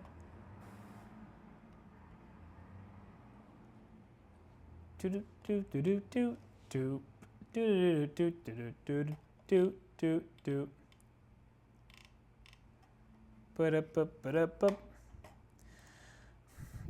another game in the books. And so what's our scoreboard looking like? We have Vuga Rasulov, Bachiaro, Georg Meyer at 6. We have a couple other players there with 5.5, including Alexei Potapov, who beat Hikaru Nakamura. And Nakamura has 5 points and is just behind them. So there are 10 rounds. We're now at round 7. So just because Hikaru lost one game earlier, he's certainly not out of the running. He's black against Jordan van Forest, who got great experience at the Tata Steel Weikense 2019 in January, where I was actually doing commentary. He had the luxury of playing Super GM after Super GM, so he is in for a good fight this game against Hikaru Nakamura. Very talented player from the Netherlands. But we got to give our due to Georg Meyer here with the black pieces against Vuga Rasulov, and this is a far more active position than I think I've ever seen Georg have with the black pieces. And yes, the French defense was used. So what's up, OG Norbert? I'm doing well. Nice to see you. Ken Mooley, how does it work that has a stream on the channel? Streaming right there on Chess. It's what we do when we're doing official events. So as mentioned, I will be doing more streaming on my personal channel. If you hover over my camera on the twitch.tv/chess, you can follow that channel. I'm hoping to even be doing some in the next few days, but like I said, keep an eye out for some awesome, well, hopefully awesome, but I will be doing some commentary and streaming on my own channel, so keep an eye out on that. But right now with Vuga Rasulov, with the white pieces and Georg Meyer, you see there's a bishop already developed for white on this long diagonal, but it's a little bit less long than Rasulov would like. The c6, b7 barricade is just blunting that bishop there. The bishop d4, bishop f6 showdown is favoring neither side, and queen to b3. This bishop on c8 is going to be stuck here for a while. A bit annoying to deal with. Black is less developed and stands a bit worse because of it, but at the same time, it's a very solid position, no clear weakness to exploit, and so that capture on d4 improved the knight for white and opened the e-file, and this situation here, the queenside situation, needs to get developed. And this bishop on c8 still can't move with the b7 pawn being vulnerable. Knight takes c6 at some point should be worth consideration, as this bishop takes c6, that rook on 8 is going to be trapped. But the problem with doing takes, bishop c6 is that there's always bishop to e6, and that protects the rook on 8 and comes with the tempo and the queen on b3. So just keep that all in mind. Thanks, Cash Maker. The proof is in the pudding. I do like pudding, so if someone wants to get me some pudding, I'm down. Rice pudding, not always. That's kind of an acquired taste. And we'll see. Oof. So we have someone at 6.5 at a 7. That's Wanks. Interesting. I have not seen much of that player's games. Rook e1 played in this game by Vuga Rasulov. Okay, rook e7, tempting, but then perhaps there's a queen trade coming, king to f8. So I trade queens, go king f8, kick this rook away, and that's not making any progress for Vuga Rasulov because once, all right, take on b3, otherwise you lose f7. And the big problem is after, oh, I picked up the rook, didn't mean to do that. I was trying to show something with it. You take, I go king f8, you go rook c7, I go knight e8, your rook is trapped here, so you can't even keep your rook on the 7th rank. So it looks like the worst is behind Georg Meyer. He's down 40 seconds on the clock, about, but yeah, his position has been getting better pretty much with every move. So he is going to be able to survive this game. Hikaru Nakamura has the black pieces, has a worse pawn structure, has a worse minor piece. So I think you all get where I'm going with this. Hikaru is worse in this game. Gogo the Savage, my rating, like on Chess.com or my FIDE rating, easily Googleable if you want to know, but I think it's 2580 something right now. I don't play as much anymore. Used to be high rated, but yeah, do much more commentary. So that's where I stick to these days. So bishop d7. Do I want to take on d7, or do I just want to play for a4, b4, and try to get past a pawn? That's the bad news about black's pawn structure, is you have these 3 pawns here are stuck.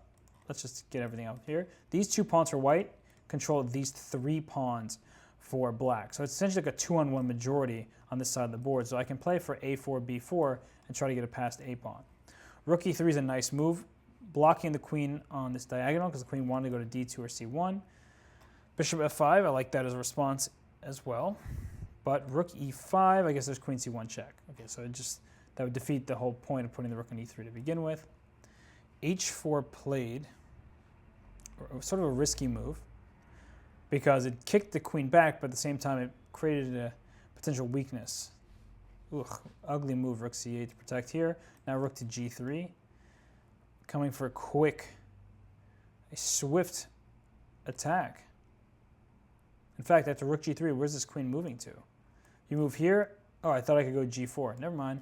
Can't go g4, but I can play a move like knight to d7. You can't take on d7, you lose your queen. So rook e7 played instead, going right for the pawn on c7. Nice response, going for the g2 pawn. Queen g3, though, trades those queens off. Oh, look at that in-between move, king f8. Bishop's not hanging because there is a rook hanging on e7. So very nice find by Hikaru Nakamura there. Still worse, that's for sure. a4, knight to b7 should be thought about, but this bishop on g4 is annoying. It's really, really annoying. It covers e6, it covers d7, king f7 here. And yeah, it's looking much better for Hikaru now than it did several moves ago. Knight e7 fork? Not sure what fork. And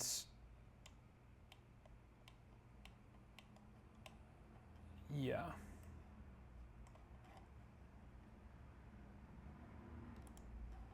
So, not sure what knight e7 fork is being talked about. Let's look at the Vuga-Rasulov game against Georg Meyer, the first place people here.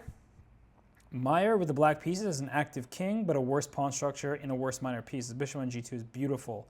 And right now, rook e8 was played, so that he can go e5 in a meaningful way. But if you play e5, white will respond with f5, trying to keep the 3-on-2 pawn majority on the king's side rather than trading in the center and giving black a symmetrical pawn structure on both sides of the board. So rook a7 is a move that would tempt me. Rook d1 check makes sense. King c7 forced. It goes back. What's the point of that?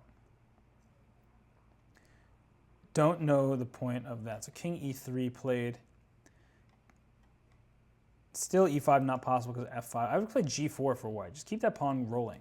Maybe bishop f3 first. Start with bishop f3 not to give a black a tempo anywhere. And then play for g4, play for g5. Play g4 first, okay? Still trying to make some progress. And knight f6. So bishop f3, not necessary. At least not according to Vuga-Rasulov. Bishop e4, I like that. If you ever play e5, now f5's a protected pawn. And the knight is just getting dominated by the enemy pawns. f4 and b4 cover e5 and c5. And so what is black doing here? c5 check. Nice. If you take on c5, rook c... Wait, what? Take on c5 now? Oh, this is bad news. Bad news for Georg Meyer fans, that's for sure. So e5 is sort of a desperate hope. But e5 might have been the best try. Uh-oh. Down goes Frazier, down goes pawn e6. You gotta go knight f8 to protect it, and then the c pawn would start making some headway.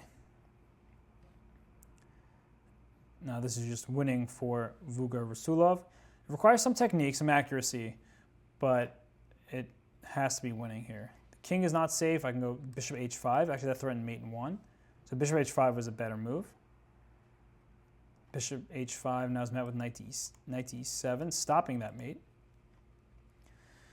So, where to go? That looks totally reasonable. So does that. If knight e7, king d6 happens. Vuger going the distance this tourney. Can he go the distance? Like Mulan? Okay, so, ooh. A lot of moves are surprising me. I thought this bishop could have just gone to a6 before and attacked this knight. Instead, he puts his bishop in a pin. Knight e7 check, rook takes e7. Okay, can't move that. So it looks like black is very stuck here. Rook d6 to d8 is certainly an option. Rook d6 now, then rook c1 checks. Don't do that. Rook back to e6 or rook f7? Choice of 2. Chooses rook e6. King goes in. Well, that knight is stuck. Check. Oh, rook g8 wins this rook on g1. Nice finish there by Vuger Rasulov.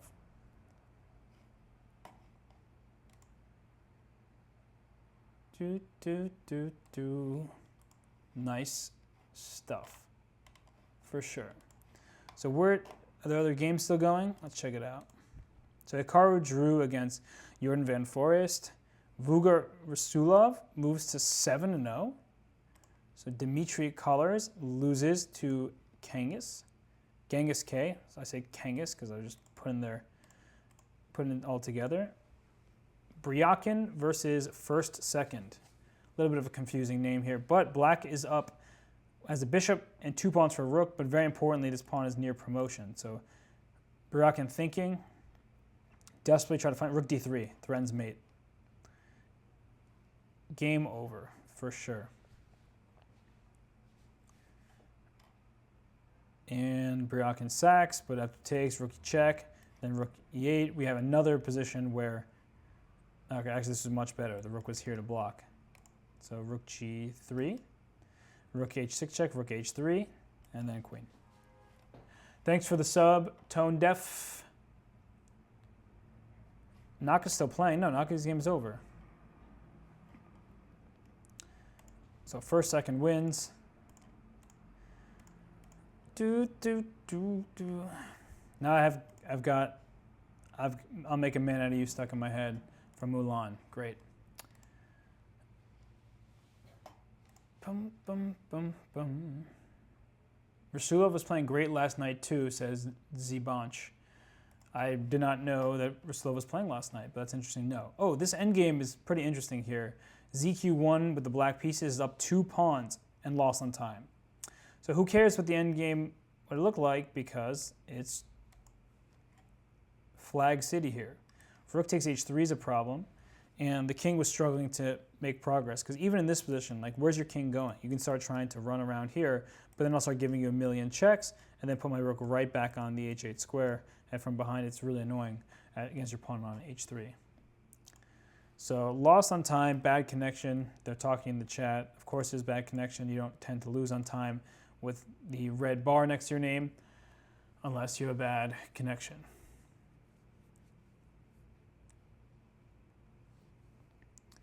So last game of the round, KTR BMA, up a pawn in this queen endgame, should be a draw for sure. We'll see if that draw is made.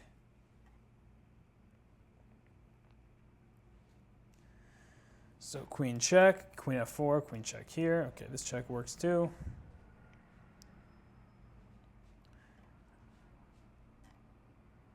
Queen e2 check, just give all the checks in the world.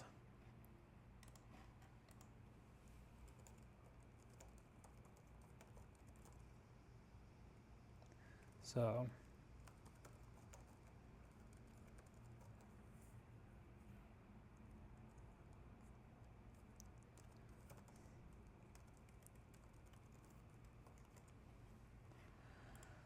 whew. So checks, checks, checks, checks. And these players have 1 point, so they're far down in the standings. So play king g2.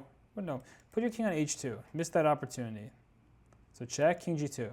Check, king h2. Now no more checks. Now you throw in queen f8, queen h6, queen takes g6, all with check, because the king has to go to h7, then g8. That would be, oh, nope, okay, that's good. Protects here. So no blunder.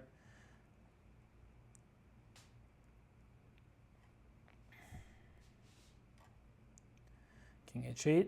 And the thing is, it's stalemate now. So even if somehow you're threatening mate, this pawn's on h6, I can just sack my queen with queen g2 check, because I have no move. So queen g2 check would be the move for black in that position. So like if okay, queen e5 check, a million more checks. Cash Menke, look at you. You're working on a stand-up comedy routine? You ready to get tomatoes thrown at you? Bum, bottom.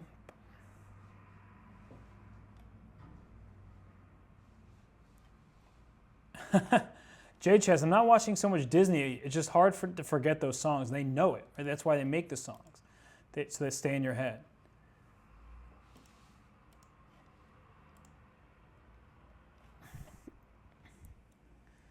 Disney music is pretty great. There's no denying it.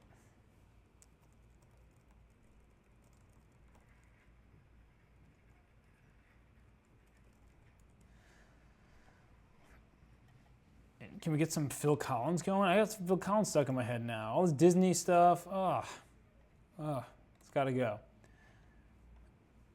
Coffee, I don't know what pun you're talking about, so no, I didn't, unfortunately.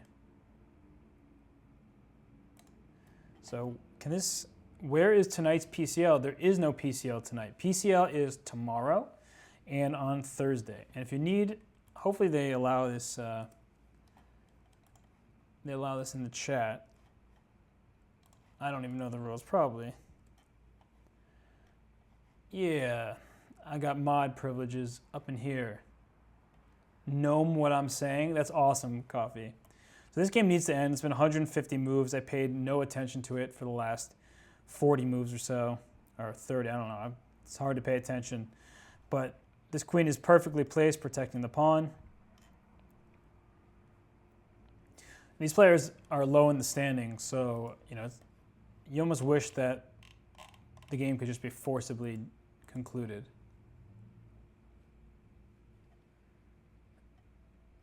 Thank you, Whisk Mike. Appreciate that. Why do they play these endgames? They just want to be the longest game ever. So they do this so that they can claim their spot in Title Tuesday history of, well, do you remember that one game that went 180 moves? No, I don't remember that game, but it's somewhere on the internet. And once it's on the internet, goes to the cloud, never leaves.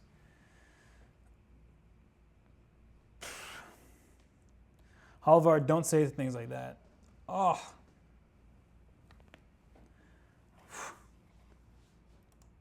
Do, do, do, do.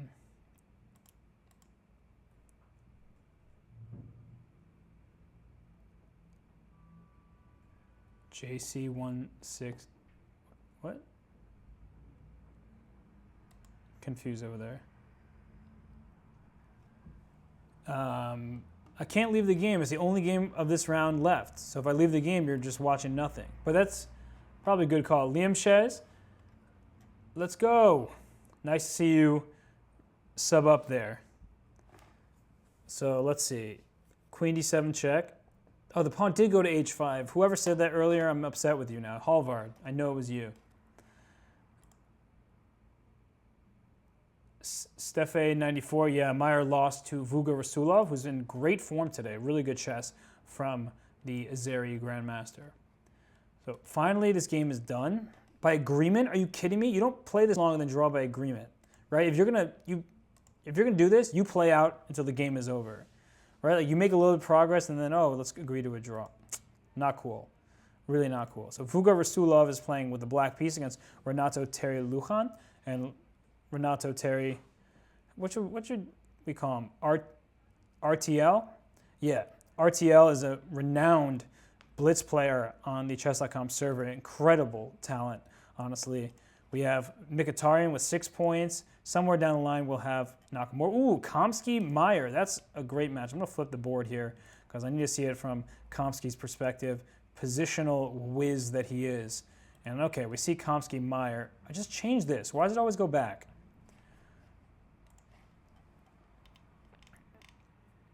So I'm going to mention that to our trusty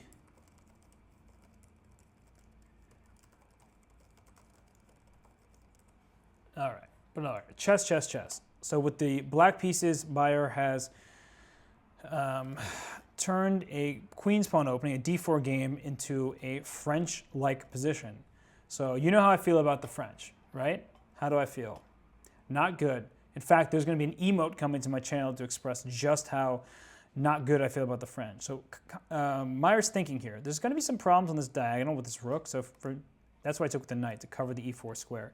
Bishop f6, bishop e4, rook b8, bishop g3. You have a big issue there. So that's why it wasn't played. Knight takes f6 was indeed played. Here the knight's trying to come to c6, bishop b7 stops that. There's going to be some tactics with pawn c5. If you play bishop to c5, then there's bishop takes f6. So bishop here, bishop f6, queen f6 runs into some knight d7 stuff, and if g f6, still knight d7 because you can't take with bishop h6 check, and there goes your queen. So that kind of stuff is always in the air, and you need to consider it. So let's see. Two bishops. Kamsky's forte. We've got to go to Vuga Rasulov. Rasulov's in first place. Renato Terry Lujan half a point behind. This game is not as exciting because it is symmetrical. Some pieces have been traded, a rook and minor piece, and 2 pawns for each side. And right now, things seem totally decent for Rasulov. You want to cover your squares on the queen side. Now, these are the infiltration points. So if your queen were to move away, this rook ends up on c7. So after bishop takes f6, for example, knight takes f6, you want to play because then the queen still holds down the c7 square. And there's knight f6, and this queen can come to a8, this rook can come to c8. We're in very, very drawish territory. And I don't like usually to say drawish territory. I like to say a position is level because there's a lot of play, but not in this position. I don't feel the amount of play that you see in some other equal-ish positions where there's just more fight left. So, yeah. Knight e4, play queen d4 here. Just centralize that queen, protect your knight on e5. Maybe play f3 and go for e4. There's still something, a little something, something in the position. What black does need to be a bit careful. I like RTL's position. How's Kamsky doing? All right, we keep going back to flipping with Meyer having the black pieces. And it looks like Meyer is doing all right for now. Back to Renato Terry when queen d4. Let's go to Mkhitaryan for a quick sec because he has 6 points. Bashir also has 6, dropped down from 6-0, I think, to 6 out of 7. And here with the white pieces, Mkhitaryan is level in material, but I like his roaming rook, or roving rook, I should say. It's roaming and roving. But here the e4 pawn is hanging. If you play f5, now bishop c4 check at the right moment, takes advantage of the diagonal. Queen a2 check similarly, and this queen's landing probably right on e6. And once it lands on e6, it attacks this knight. f5 is coming down. If you play knight to g6 or knight to c6, you lose f5. If you play rook e8, you still lose f5 because I can take with either piece, as there's the pin to the back rank. So I can just snag that pawn. So knight g6 indeed played. Rook c5 you can throw on first, or you can just take on f5 right away. It's a matter of style. But rook f5, rook f5, rook f5, queen f5, queen takes c3. There's no mate, as the knight covers and the queen covers this way. So I can still take e4 and go for the position, and maybe that's what I'll do. Let's see, rook c5 first. And takes, and what now? Rook c7, there's knight d5, then rook takes b7, knight takes here. Oh, sorry, knight takes c3. So here, take, bishop takes a6. That's an extra pawn. That's a pass b pawn. I would do that immediately.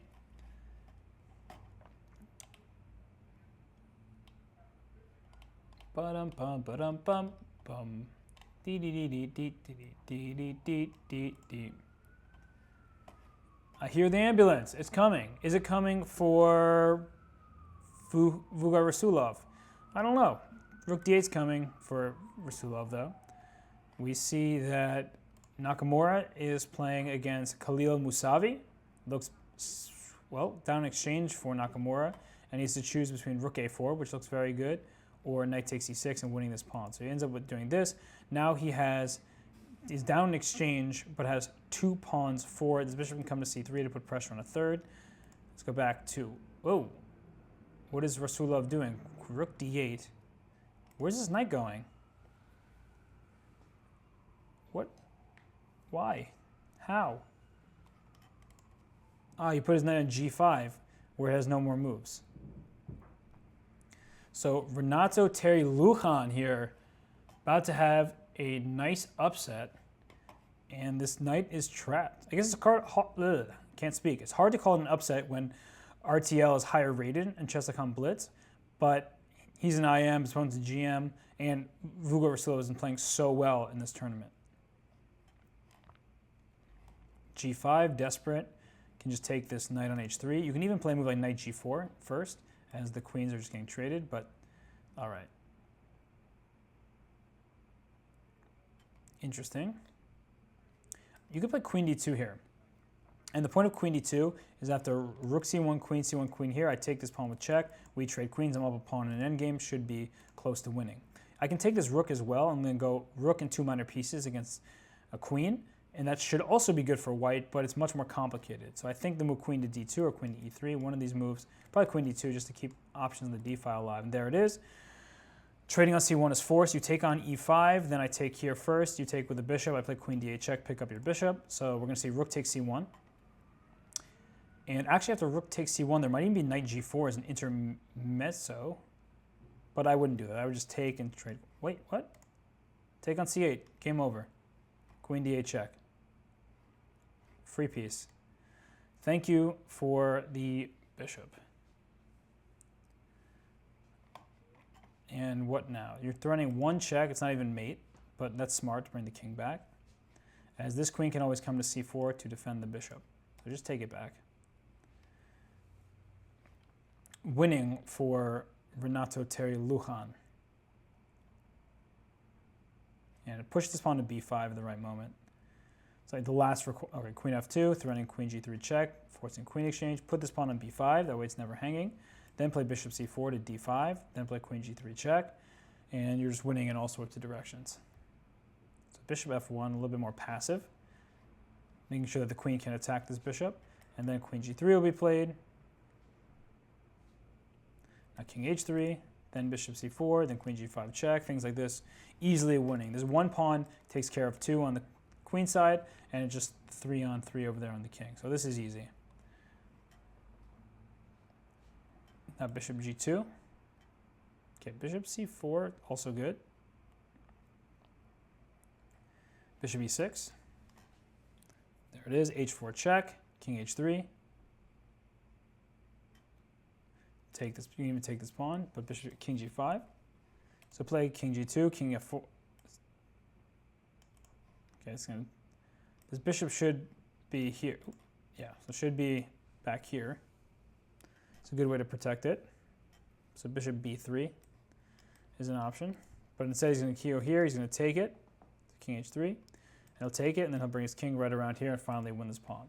So winning for RTL after all that. Took a while, but he managed. So yeah, king e7, bishop d5, and no more moves to protect this pawn. Oh, nice attempt there with a5. Can he just take en passant?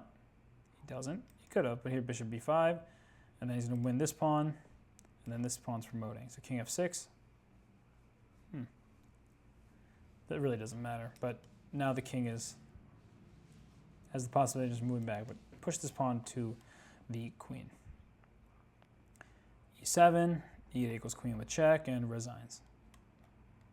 So a nice win for Renato Terry Lujan to jump into first place. Gadakomsky with the white pieces here in this endgame against Georg Meyer. Meyer's up a pawn temporarily, but he just lost his extra pawn. And now king d6. This is protected, so king f5, knight e6.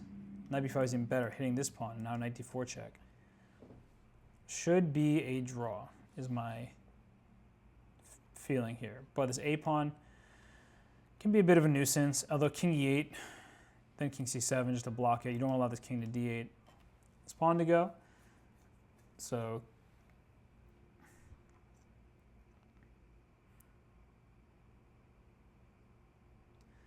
it's going to be a bit of an annoying defensive task here. King takes pawn, king c5. The good news is this knight has nowhere to block the bishop because you can't play a4, I'll just take it.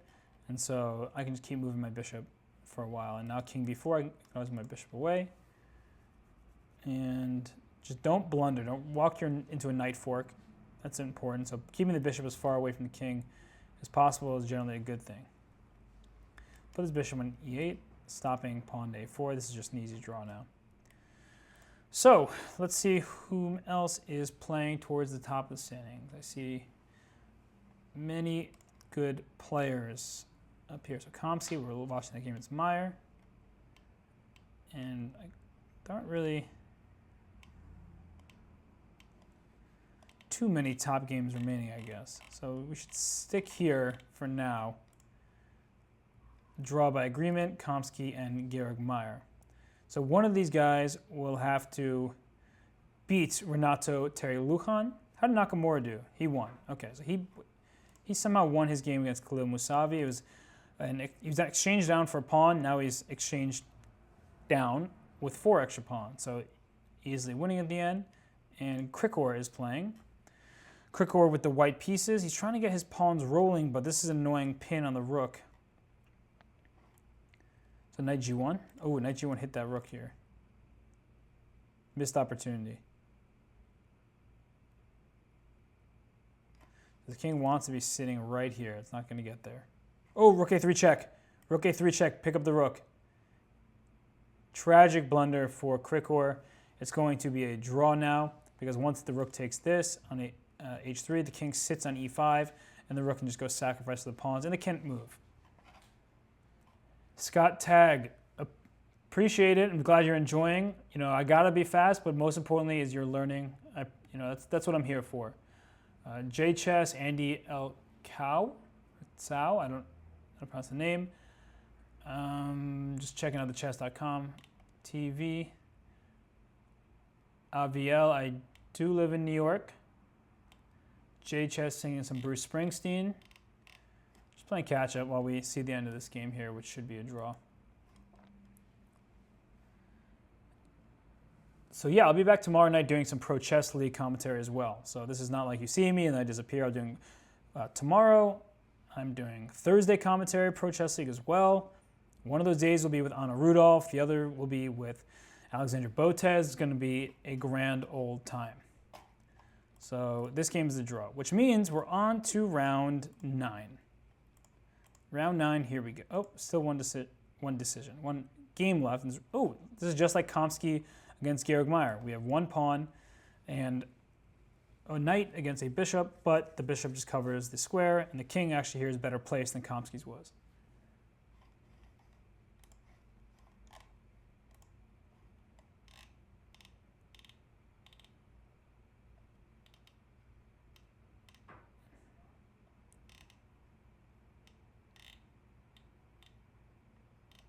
So just reading things while I'm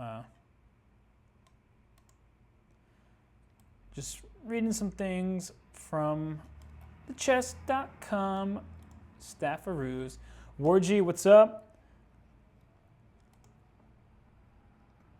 Pepe 2SB.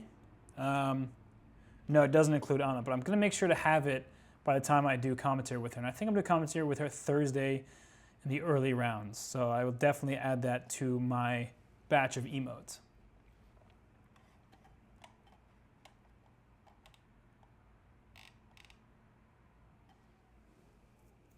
Can I explain what the numbers are next to each player? 27, 31.5, 28. Oh, those are some tie breaks. I don't know what tiebreak system is being used, but in case players have the same score at the end, then they look at those tiebreaks to see who gets the higher placement. Kashmanki, is bishop and knight the most difficult mate? No. The most difficult mate is 2 knights against a lone pawn, probably. Because the bishop and knight mate is actually, I feel like it's a relatively easy pattern, and you just have to know that you get if you get your enemy king, so in this case this black king, would have to be on a dark square, right? Just look at the diagonal of your bishop and then work your knight with it. I can show after, figure it out. I mean, I'll probably have to raid somebody else, but I can show that. But for now, we move on to Renato Terry-Lujan playing against Mishanik. That's one of the Australian players, right? That's Smirnov, is that right? Mkhitaryan playing Korshmar. Vukar Rasulov has the misfortune of playing Hikaru Nakamura. Georg Meyer playing Grigori Oparin. We have Jordan van Foreest playing Andrew Tang. We have Genghis Khan playing against Gadakomsky. I don't even know where to stay here. There's too many good games. So let's just go to the game that's in for first place. Renato Terry-Lujan with the white pieces. So far, nothing too special going on. I'm going to keep an eye out on all these games because, well, there's no guarantee that Lujan wins this tournament as he's being closely trailed by a handful of players. But we see that Mkhitaryan and these guys, they'll have to win and hope that Renato Terry-Lujan does not beat Mishanik in this one.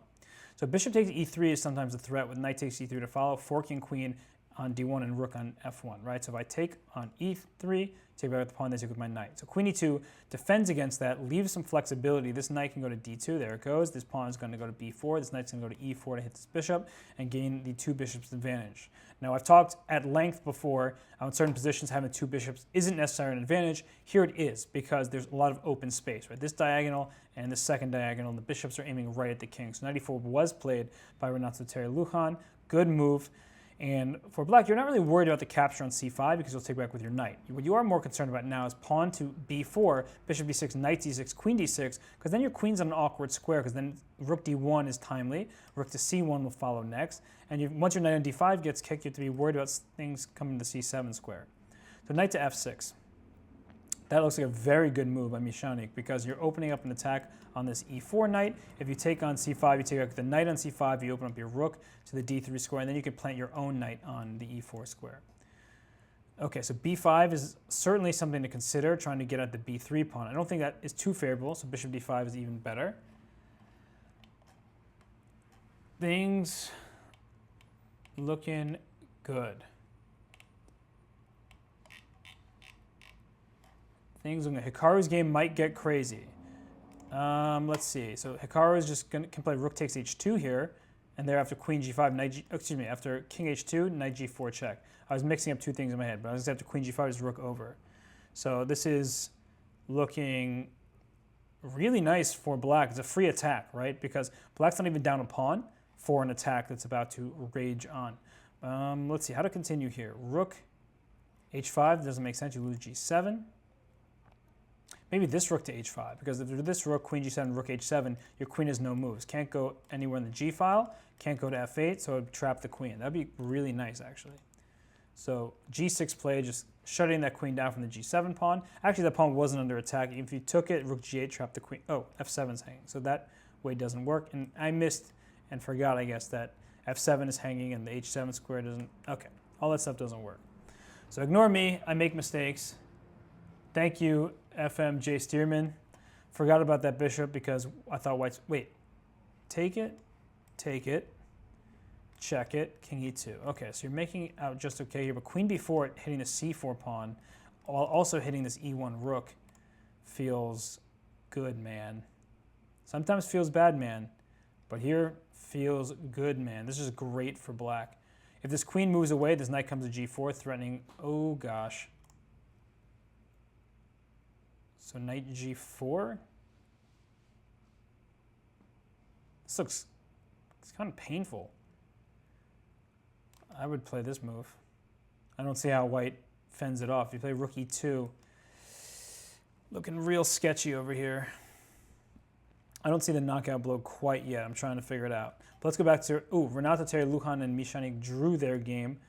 That's a bit disappointing for fans hoping for more of a fight, but Renato Terry-Lujan goes to 8 out of 9, while Mishanik goes to 7.5. So the players will be trying to catch Renato Terry-Lujan, and one of those players is Mkhitaryan or Vasily Korchmar. If either player wins this game, they will be tied with 8 out of 9, competing for first place against Renato Terry-Lujan. And with the black pieces, Mkhitaryan has a nice-looking rook-queen combination, 1-2 punch on the e2 square. Bishop f5 hits the queen. This bishop on g7 is a beautiful piece, and I think black is just first to the activity, a worse pawn structure. right? 3 pawn islands, isolated pawn, and then this pawn island over here. White has 1 large pawn island, but look at this c3 square, look at this e2 pawn, look at this d5 pawn. All are vulnerable in the position. So back to Nakamura really quickly. Are we going to see him deliver a checkmate? Well, 1 rook is on h2, 1 is on f5. Queen takes g3 is now a threat. You can play king to g1 to try to get out of that situation, but something tells me that it's not going to really help all that much.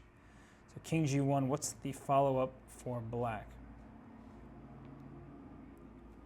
Where is the knockout? Oh, what a sneaky Hikaru. That is something. This queen is coming to the h file, and then I'm going to try to sacrifice queen h2, queen h1. So let's see.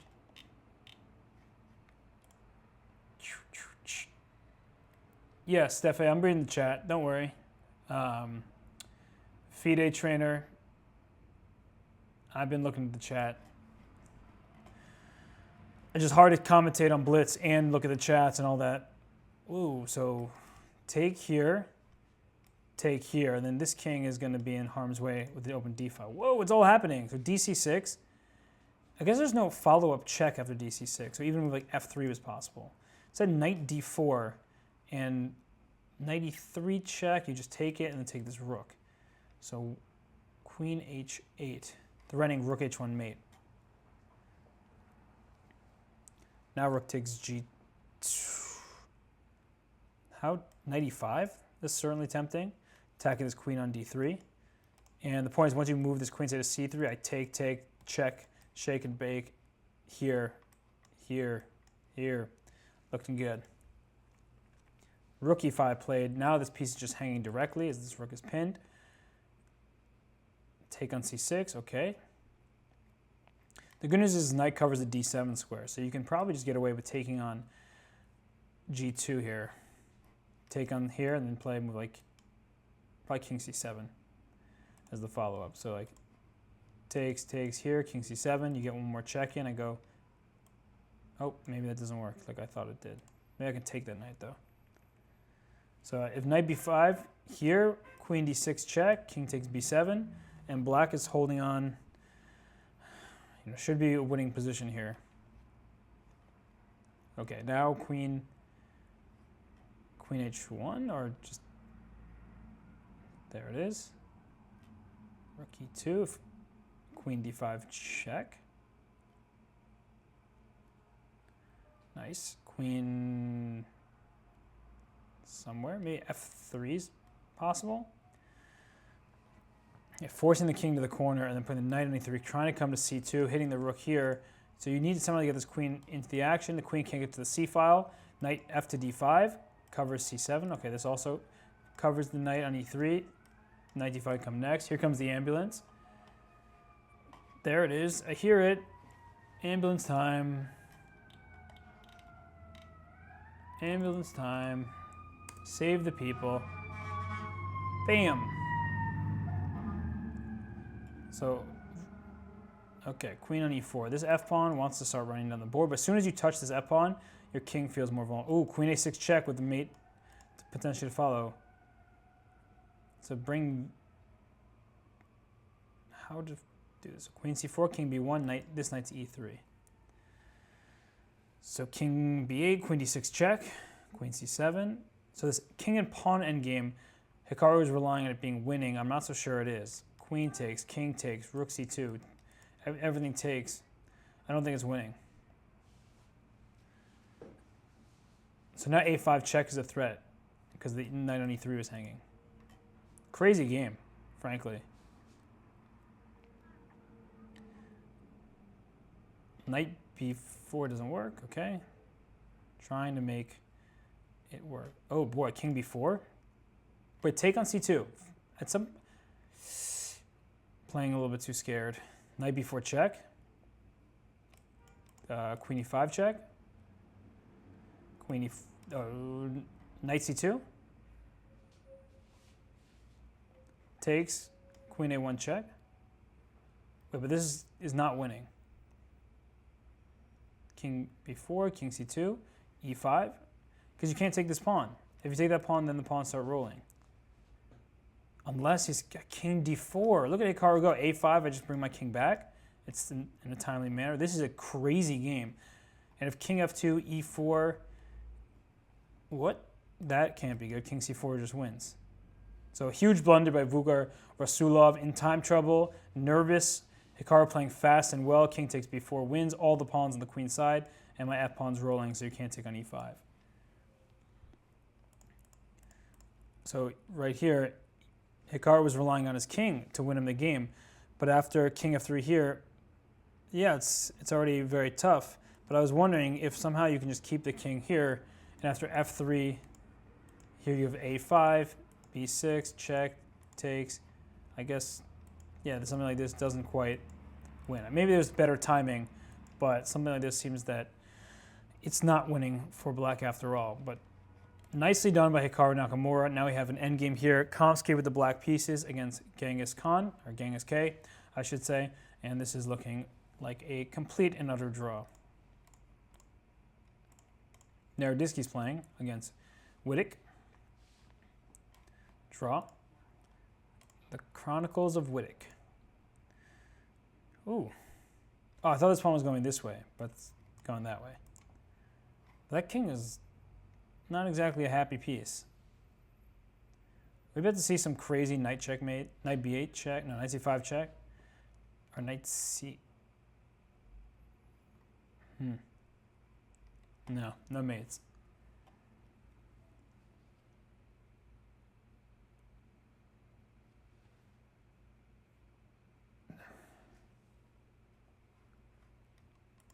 Confused. Tough endgame, says great damn red spot. Yeah, that was tough. This one's also really weird because it looks like this king is almost in danger of getting checkmated, but two knights are not going to checkmate a king, and you just need to sacrifice your. If you sacrifice both minors for the b pawn, it's still going to be a draw because two knights do not checkmate a lone king unless it's in the corner and forced, and this king is already in the corner, so it would be a bad situation to have happen.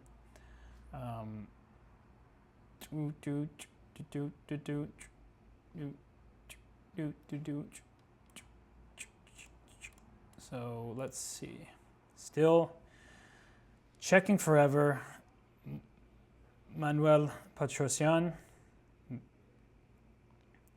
not getting the situation he wanted here.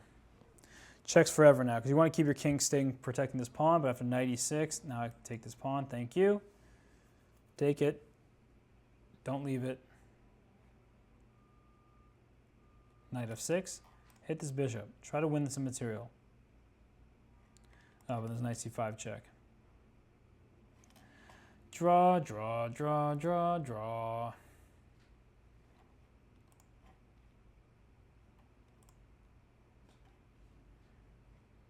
It looks like a complete and utter draw.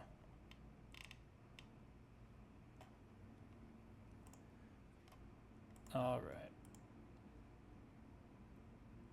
10 of who? Can they end this game, please? Take on c6. Just end it. Don't play on. Don't do it. Take on c6. Agree. Oh.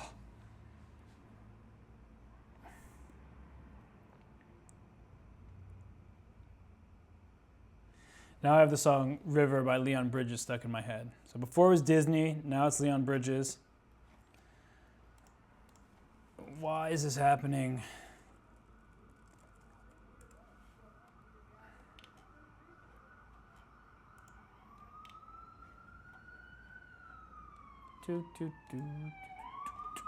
Here comes the ambulance. Okay, there's no way to win this game. These two are being bothersome.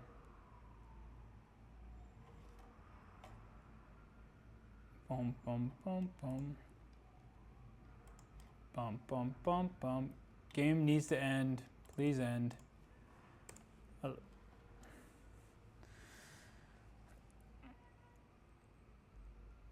This is just ridiculous. They're trolling. I don't think they care who's waiting for them. They just want to keep doing this. They're going to move 133 now. Make that 135. Make that 137. 8. 9, 10. Fun times.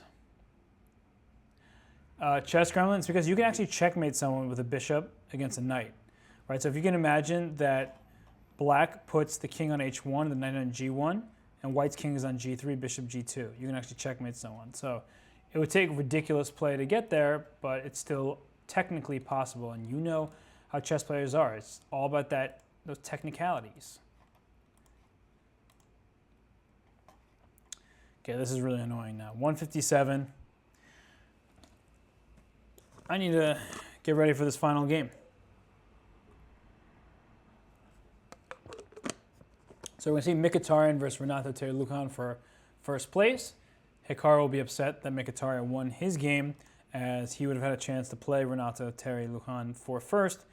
Instead, we have Mkhitaryan and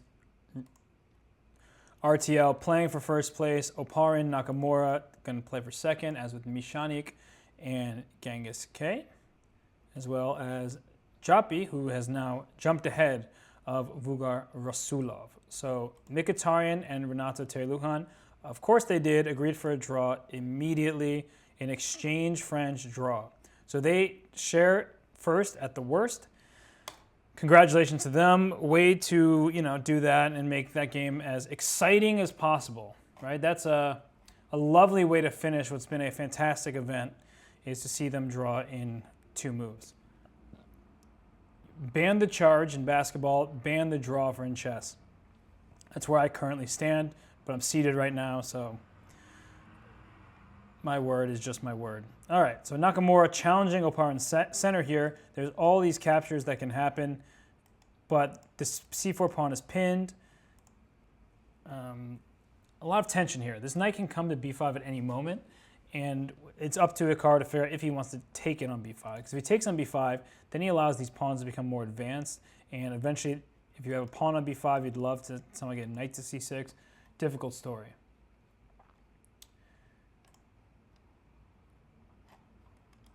Yeah. Steffe, the tiebreaks don't count, I'm pretty sure. They just split first place, but they get a little trophy thing that pops up when the tournament's over. You see, oh, congratulations for winning first place. Here's your virtual trophy. And yeah. Whisk Mike, what's up? French is bad, okay. Oh, knight b5 now. So what if you take on b5? Take, knight d6. It's easy. It's actually pretty easy to protect this pawn. Another question is if black can play for c4 and just try to get a pass pawn very quickly here. So took and went rook e8. Okay, I like that. d4 is still pinned to this bishop on b2. And you're not letting a knight come to e5, very importantly. If you went knight f6, then knight comes to e5. Rook e2. Honestly, if I'm black, I would consider playing a4, b takes a4, c4, just to get a protected pass pawn here. I would go down a pawn for the time being, but I can always swing my rook back to 8 and put pressure on it. But it probably didn't work out, so.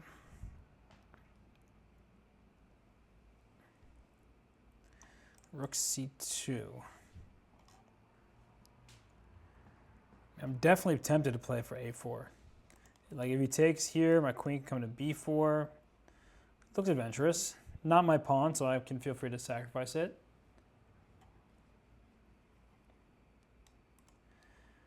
Japi 2 playing against Vugar Rasulov. Minor pieces hanging everywhere. And if you go bishop e3, this queen takes here. Oh, wait, f7 pawn. So rook e8 has to be considered. In fact, what do you do after rook e8? Rook e8 looks really, really tempting here. It's going to be a potentially ferocious attack. Bishop f7 check played, saying if you take on a center, I have rook e8 with check. So king h8. But now what's the follow-up? What is the follow-up? Tough to see. Tough call here. I want to somehow get my bishop and queen lined up against g7. That seems very logical. But right now I have minor pieces hanging. This is a pin, so the queen can somehow come back and attack this bishop on f7. Black will be happy. So back to Hikaru for now. we'll keep an eye out on this game between Joppy and Fuka Rasulov. But Nakamura has taken on d4, saying if you take with your bishop on d4, I'm going to throw my knight quickly onto the c5 square.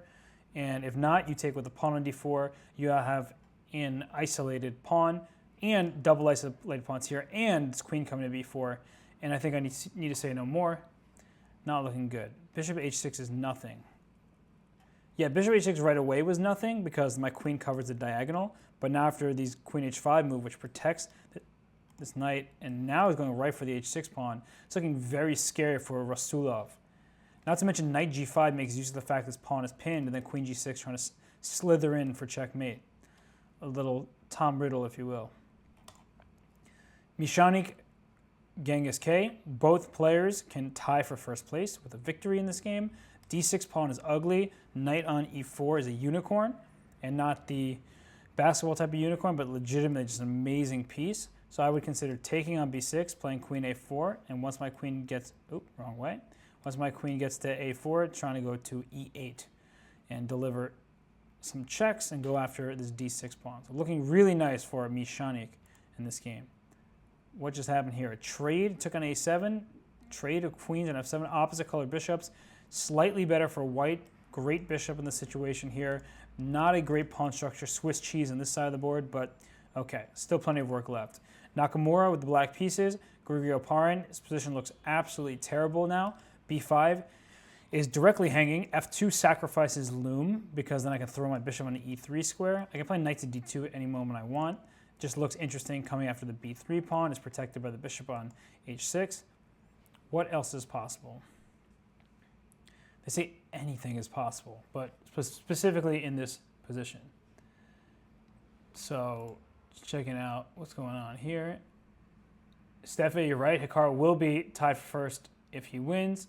Whisk Mike says Hikaru does better in Arena Kings where speed counts in a huge way. Speed is much more of a relevant factor. In Arena Kings, there's no increment. So yes, that for sure is true. Okay, knight to e6, knight takes d4 coming next. Hikaru is just bullying Grigorio Parin here. No time for Oparin to really calculate the variations. You know you're losing a pawn on d4. Your rook's in c7 under attack.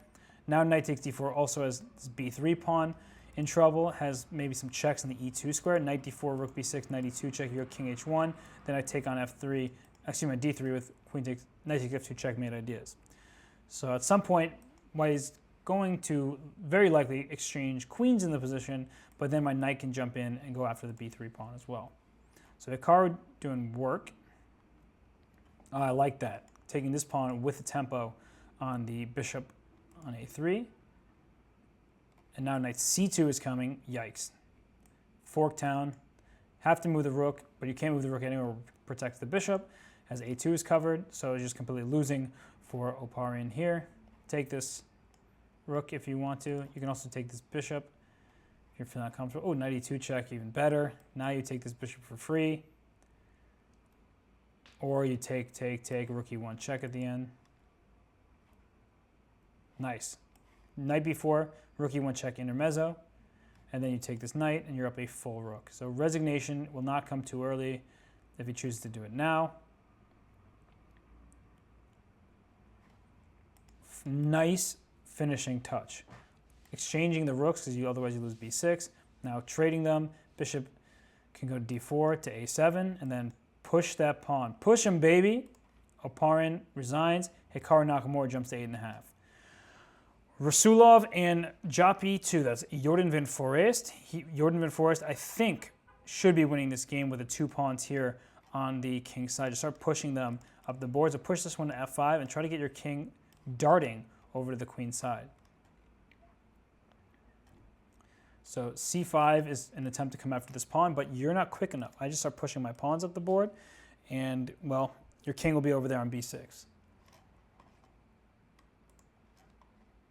Explain Swiss cheese structure. Okay, well, it's not Swiss cheese anymore, and there's no more hole on b6, but it looks like Swiss cheese when you have a situation like that, where you can plant a piece right in the hole here on b6, which looks like it did indeed happen. So, okay, king f6, and then push that g-pawn. Black is trying to go c3, which is why white put bishop d2 first. Just be cautious. It's a good thing to watch out for c3 breaking free the a pawn, and the bishop on d2 will plug that square soon. So here comes the g pawn, here comes Joppy, and well, it's going to be a tournament victory for Jordan van Foreest in this one. King to d3 still keeps the action going. Now just f4, 2 pawns, can't stop them both. King c2. This is not as clear as it could be. King b3. Now c3 is a big threat. Wait a second. Did Van Foreest blunder this? Oh no. Jordan.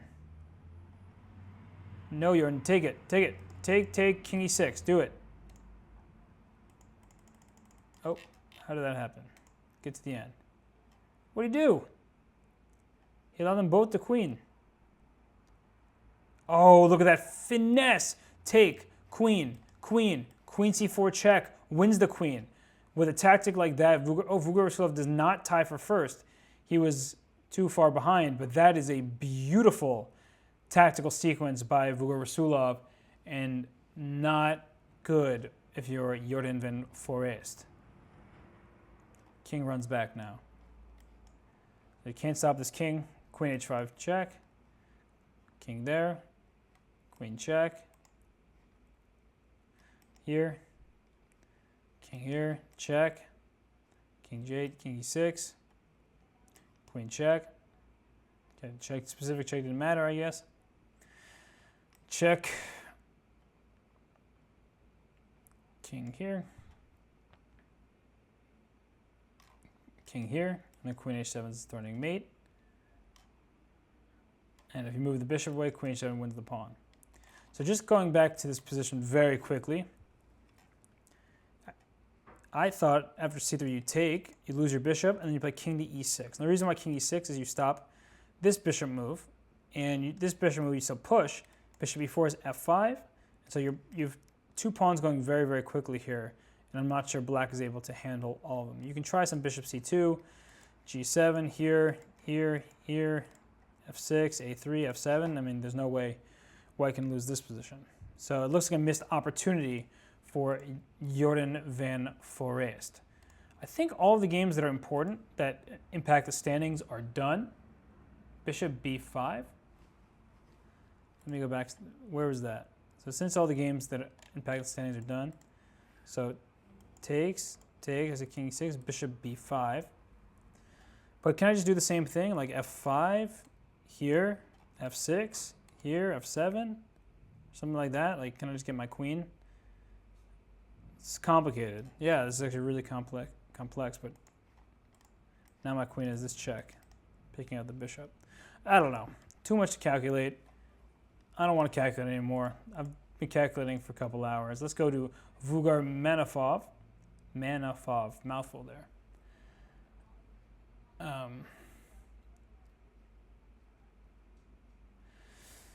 Knight and 2 pawn. Ooh, b6. That pawn got far.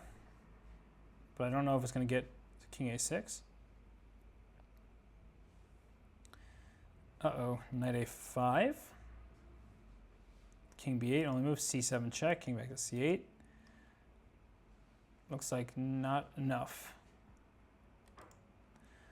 Yeah, it's not enough. If this was a bishop, you'd be able to play b7 and then play for c7 check. But now it's a knight. Rook b1 check. King here, rook c1 check. And your king is just getting checked all over the place.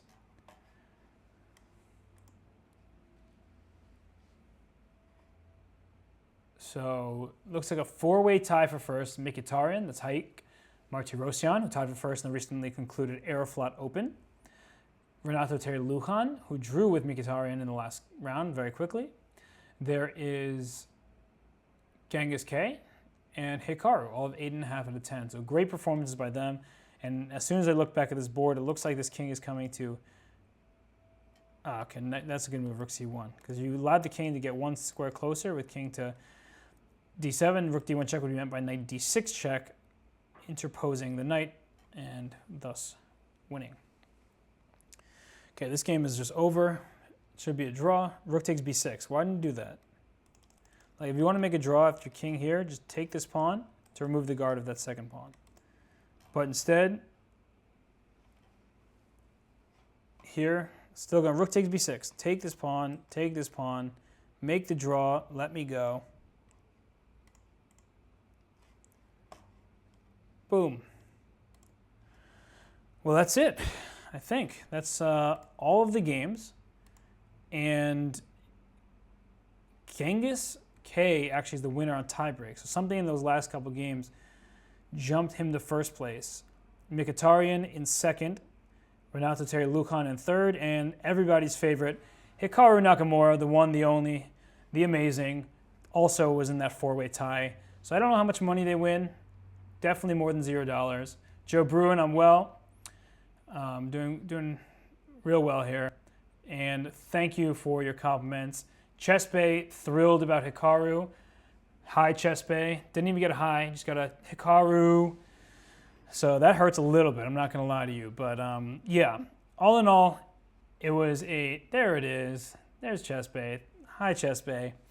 It is a great showing by all the 4 players who finished in the top. Vugar Rasulov, he had a great showing as well. He started 7 out of 7, but he was met with stiff resistance from Renato Terry Lujan and from Hikaru Nakamura. So it seems that they split $425 each. I believe at some point there are going to be some special Title Tuesdays, but this is the Title Tuesday for March. Nothing special about it. You had me here, which makes it the opposite of special. So, really appreciate everybody, all 1,200 plus of you, for tuning in for this show, for this very awesome Title Tuesday. I had a great time. Whisk Mike, thank you. Appreciate the support. Steffe, see you at the PCL stream. That's right. We'll be tomorrow. And Vinmill, that was funny. The suffering is over. I will try and take care. So everybody, we are... Wait, Chess Bay, I thought we're rating Goldust Tori. So let me check on that real quick. Are you sure we're rating... All right, it's going to Goldust Tori. Bye, everybody. That's where it says it's going.